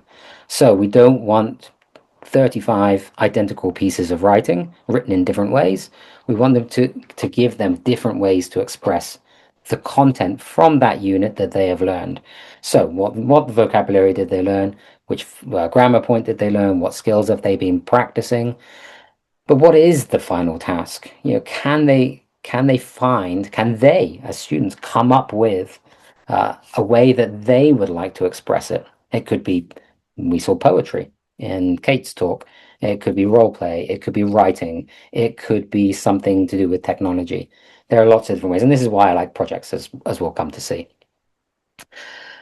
Can you differentiate activities to accommodate students with learning difficulties? So think about, and maybe in each unit, pick a different learning difficulty, because I'm sure they will exist for your students even if they're not diagnosed. But you might have things like dyslexia. Do you, in your lesson plan, think, okay, if I have a student with dyslexia in my classroom, how difficult are they going to find this? And how can I adapt what I'm doing to help that student? And as we mentioned just a moment ago, that might actually help several other students, even if they're not dyslexic, because it helps them just to interact with content in a different way. And then can you differentiate your classroom environment for one activity? So reflect on what you're doing. If you go through an entire week of English lessons and everything in the classroom environment was the same from Sunday right through till Thursday, then maybe we can reflect on that. Is there a way that I can, even just once a week, just change something to help students feel the English lesson, the English learning is doing something a little bit different. Okay, we don't have enough time to go through all of the different skills, but let's look at an example of how that might look in practice. So you might feel a little bit like this. So listening is the one I picked. Did anybody, didn't see all of the chat box. Did anybody rank the skills by how they feel they are to differentiate? Do you feel like certain skills are more difficult to differentiate? I would say reading might be slightly easier because it's very visual. So we quite often will differentiate by breaking text up. We might give one group of students this part of the text, or one group of students this part of the text, and get them to engage with it. Something like listening could be a little bit more difficult to differentiate because we have one audio file, there are questions in the book, and there are answers to those questions. So quite often you feel like, well, I just need to get through it's a listening lesson. There's an audio. We're going to do it together as a group, and they're going to do the activities in the book. How do I possibly differentiate this activity? Does anybody have any ideas?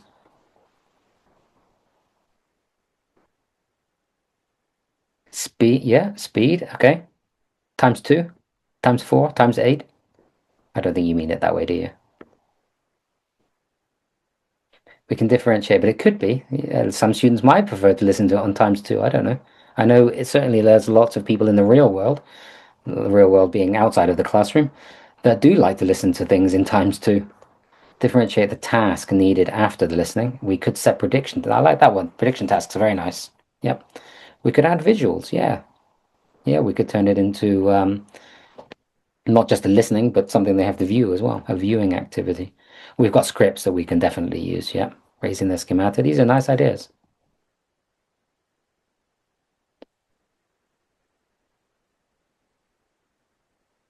I do feel like it's easy in the language classroom to, certainly with the listening lesson, to just kind of plow through the listening lesson. I used to in a English classroom. It would just be like, this is the listening class. We just do it. It's just like seems very formulaic. We just kind of get on with it. Everybody's like, okay, we just do the listening. Role playing after listening. This is really nice. Yeah, listening for purpose. Okay, great, nice. Some really nice ideas. And I'm glad you guys are sharing the things that you think and the things that you do in your classrooms. Okay, so while people have been doing this, we can break these down because we talked about the different ways that we can differentiate. So we can differentiate the content. So different students could get that content in different ways. Some could have the audio file.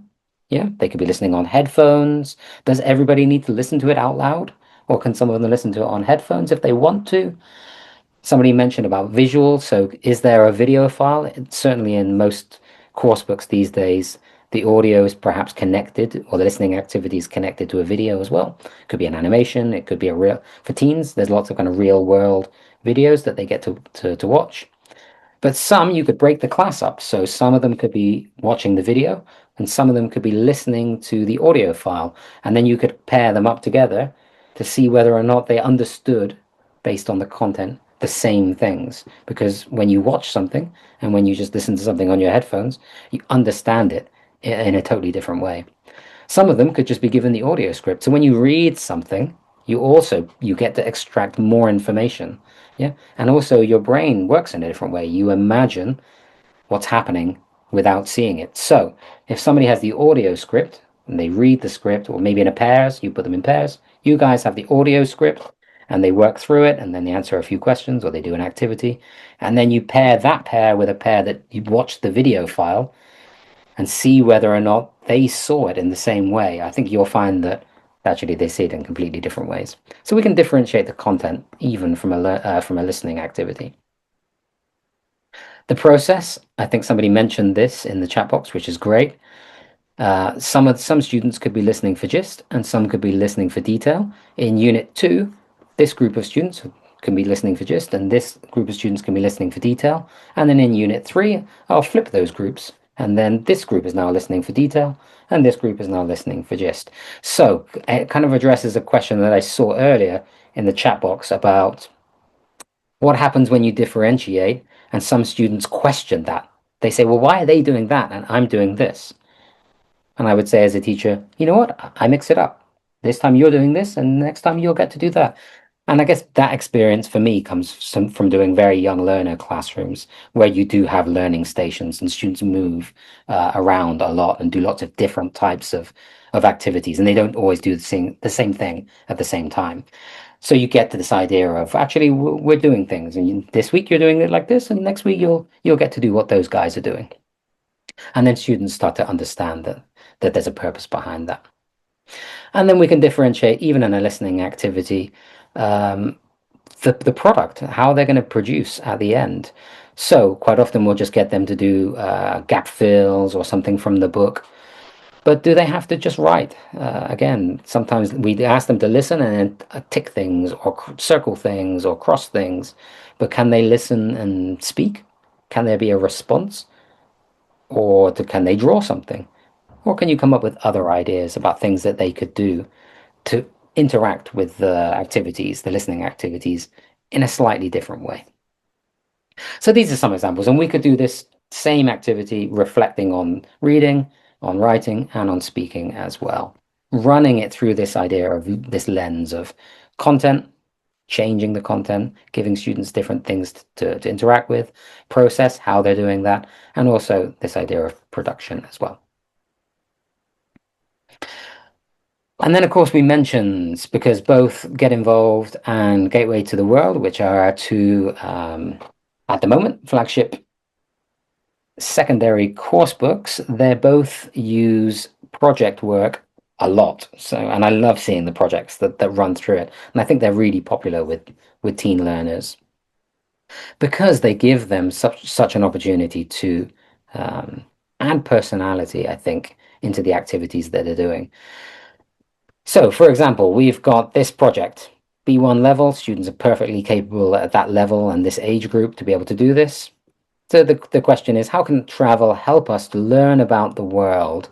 You might want to answer that in the chat box. How does travel help us to learn about the world? While you're doing that, I'm going to read some of these nice comments.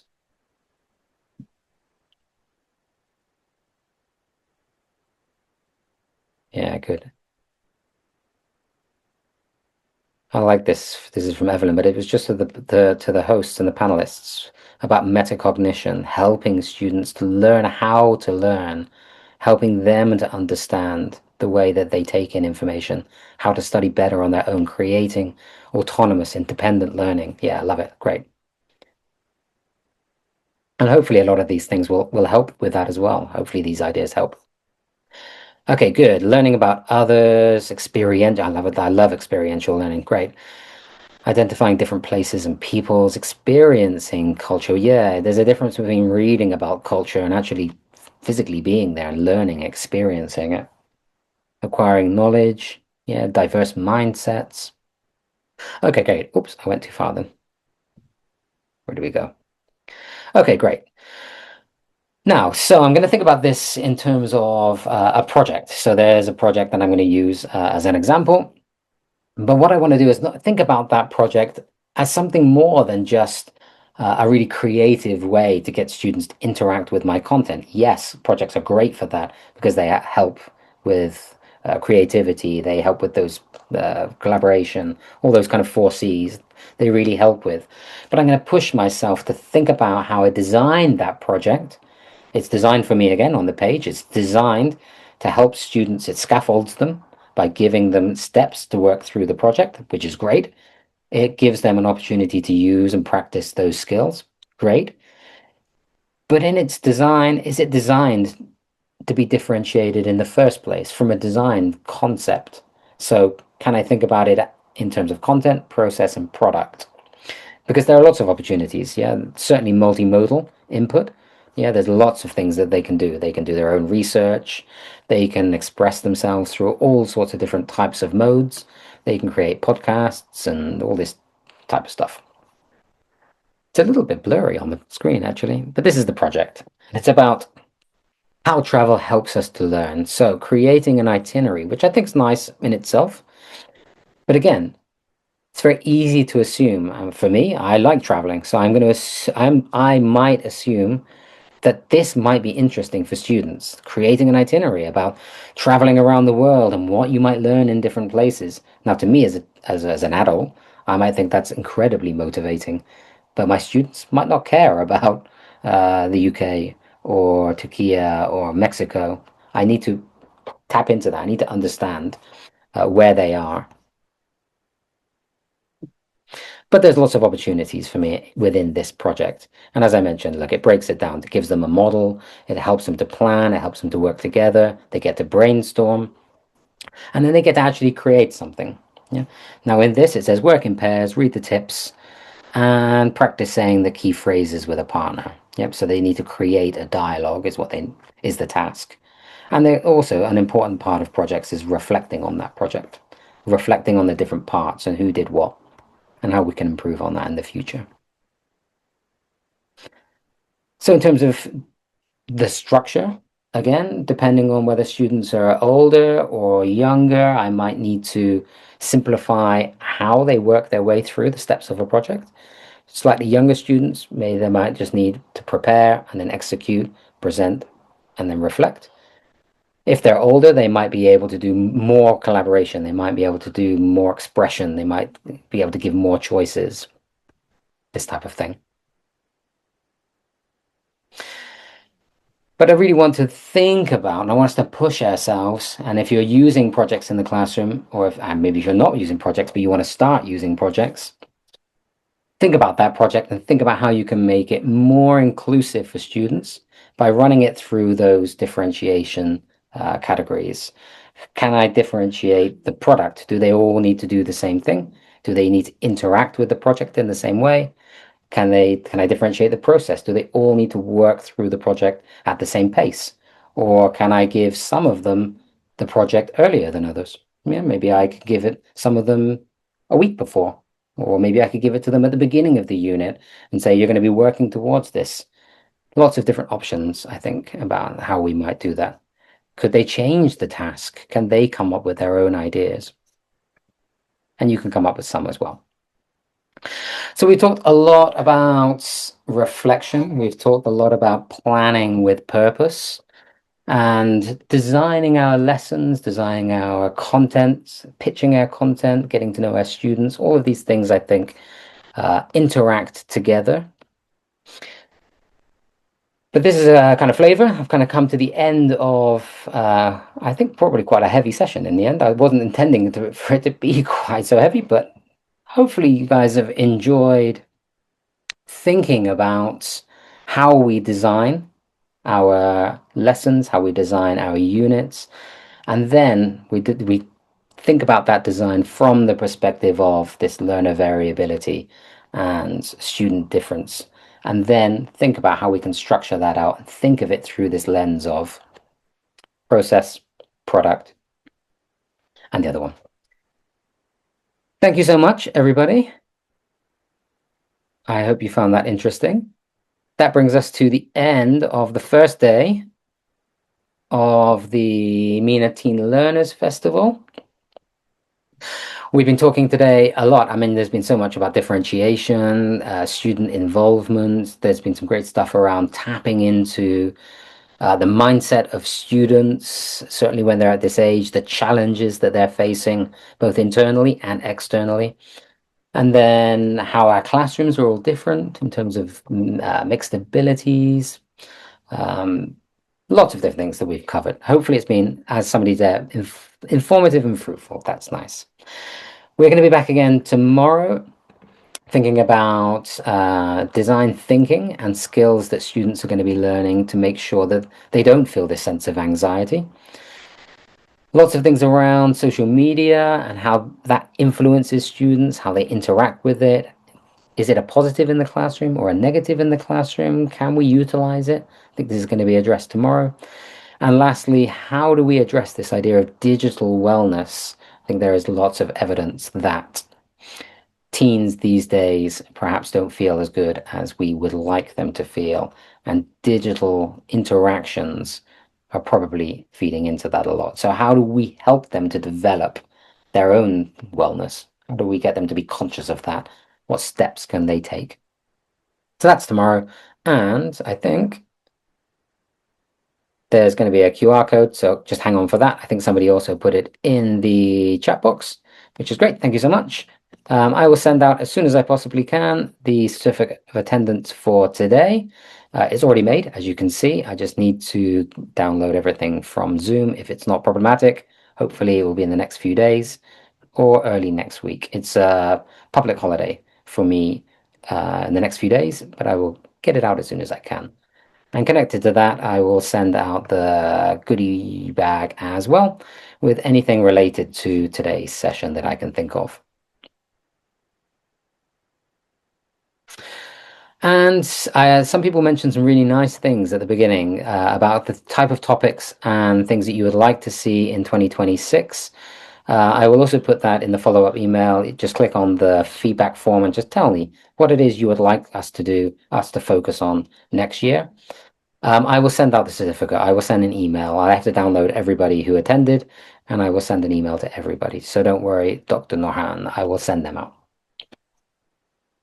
And if you'd like to be involved, if you'd like to actually deliver content like this with your experiences, your research, your passion, we will open up the applications for our MENA New Voices for 2026, which will happen in the summer, June, July-ish. So if you'd like to be a part of that and share your presentations, this is the platform to do that, because this is a professional development community. So thank you very much once again for today, and we look forward to seeing you again tomorrow. There is the QR code. I will just leave this up for a few minutes. But a big thanks once again to Kate and to Dave. I can't really thank myself. It seems a bit weird, but thanks to all three of us for this evening. And thank you all for being with us. If you've been with us from the start, thanks for sticking around for the whole thing. And if you've joined halfway through, I will send out the link to the recording in case you want to catch up with anything that you might have missed. It is a long session, and I know you're all busy people. So thank you very much. We are back in 2 weeks' time with the Adults Festival with 3 more speakers. So hopefully you will all join us again for that. Even more things to talk about. But in the meantime, thanks everybody again, and we look forward to seeing you all again soon. Enjoy your evenings and take care, and we'll see you soon. Bye-bye.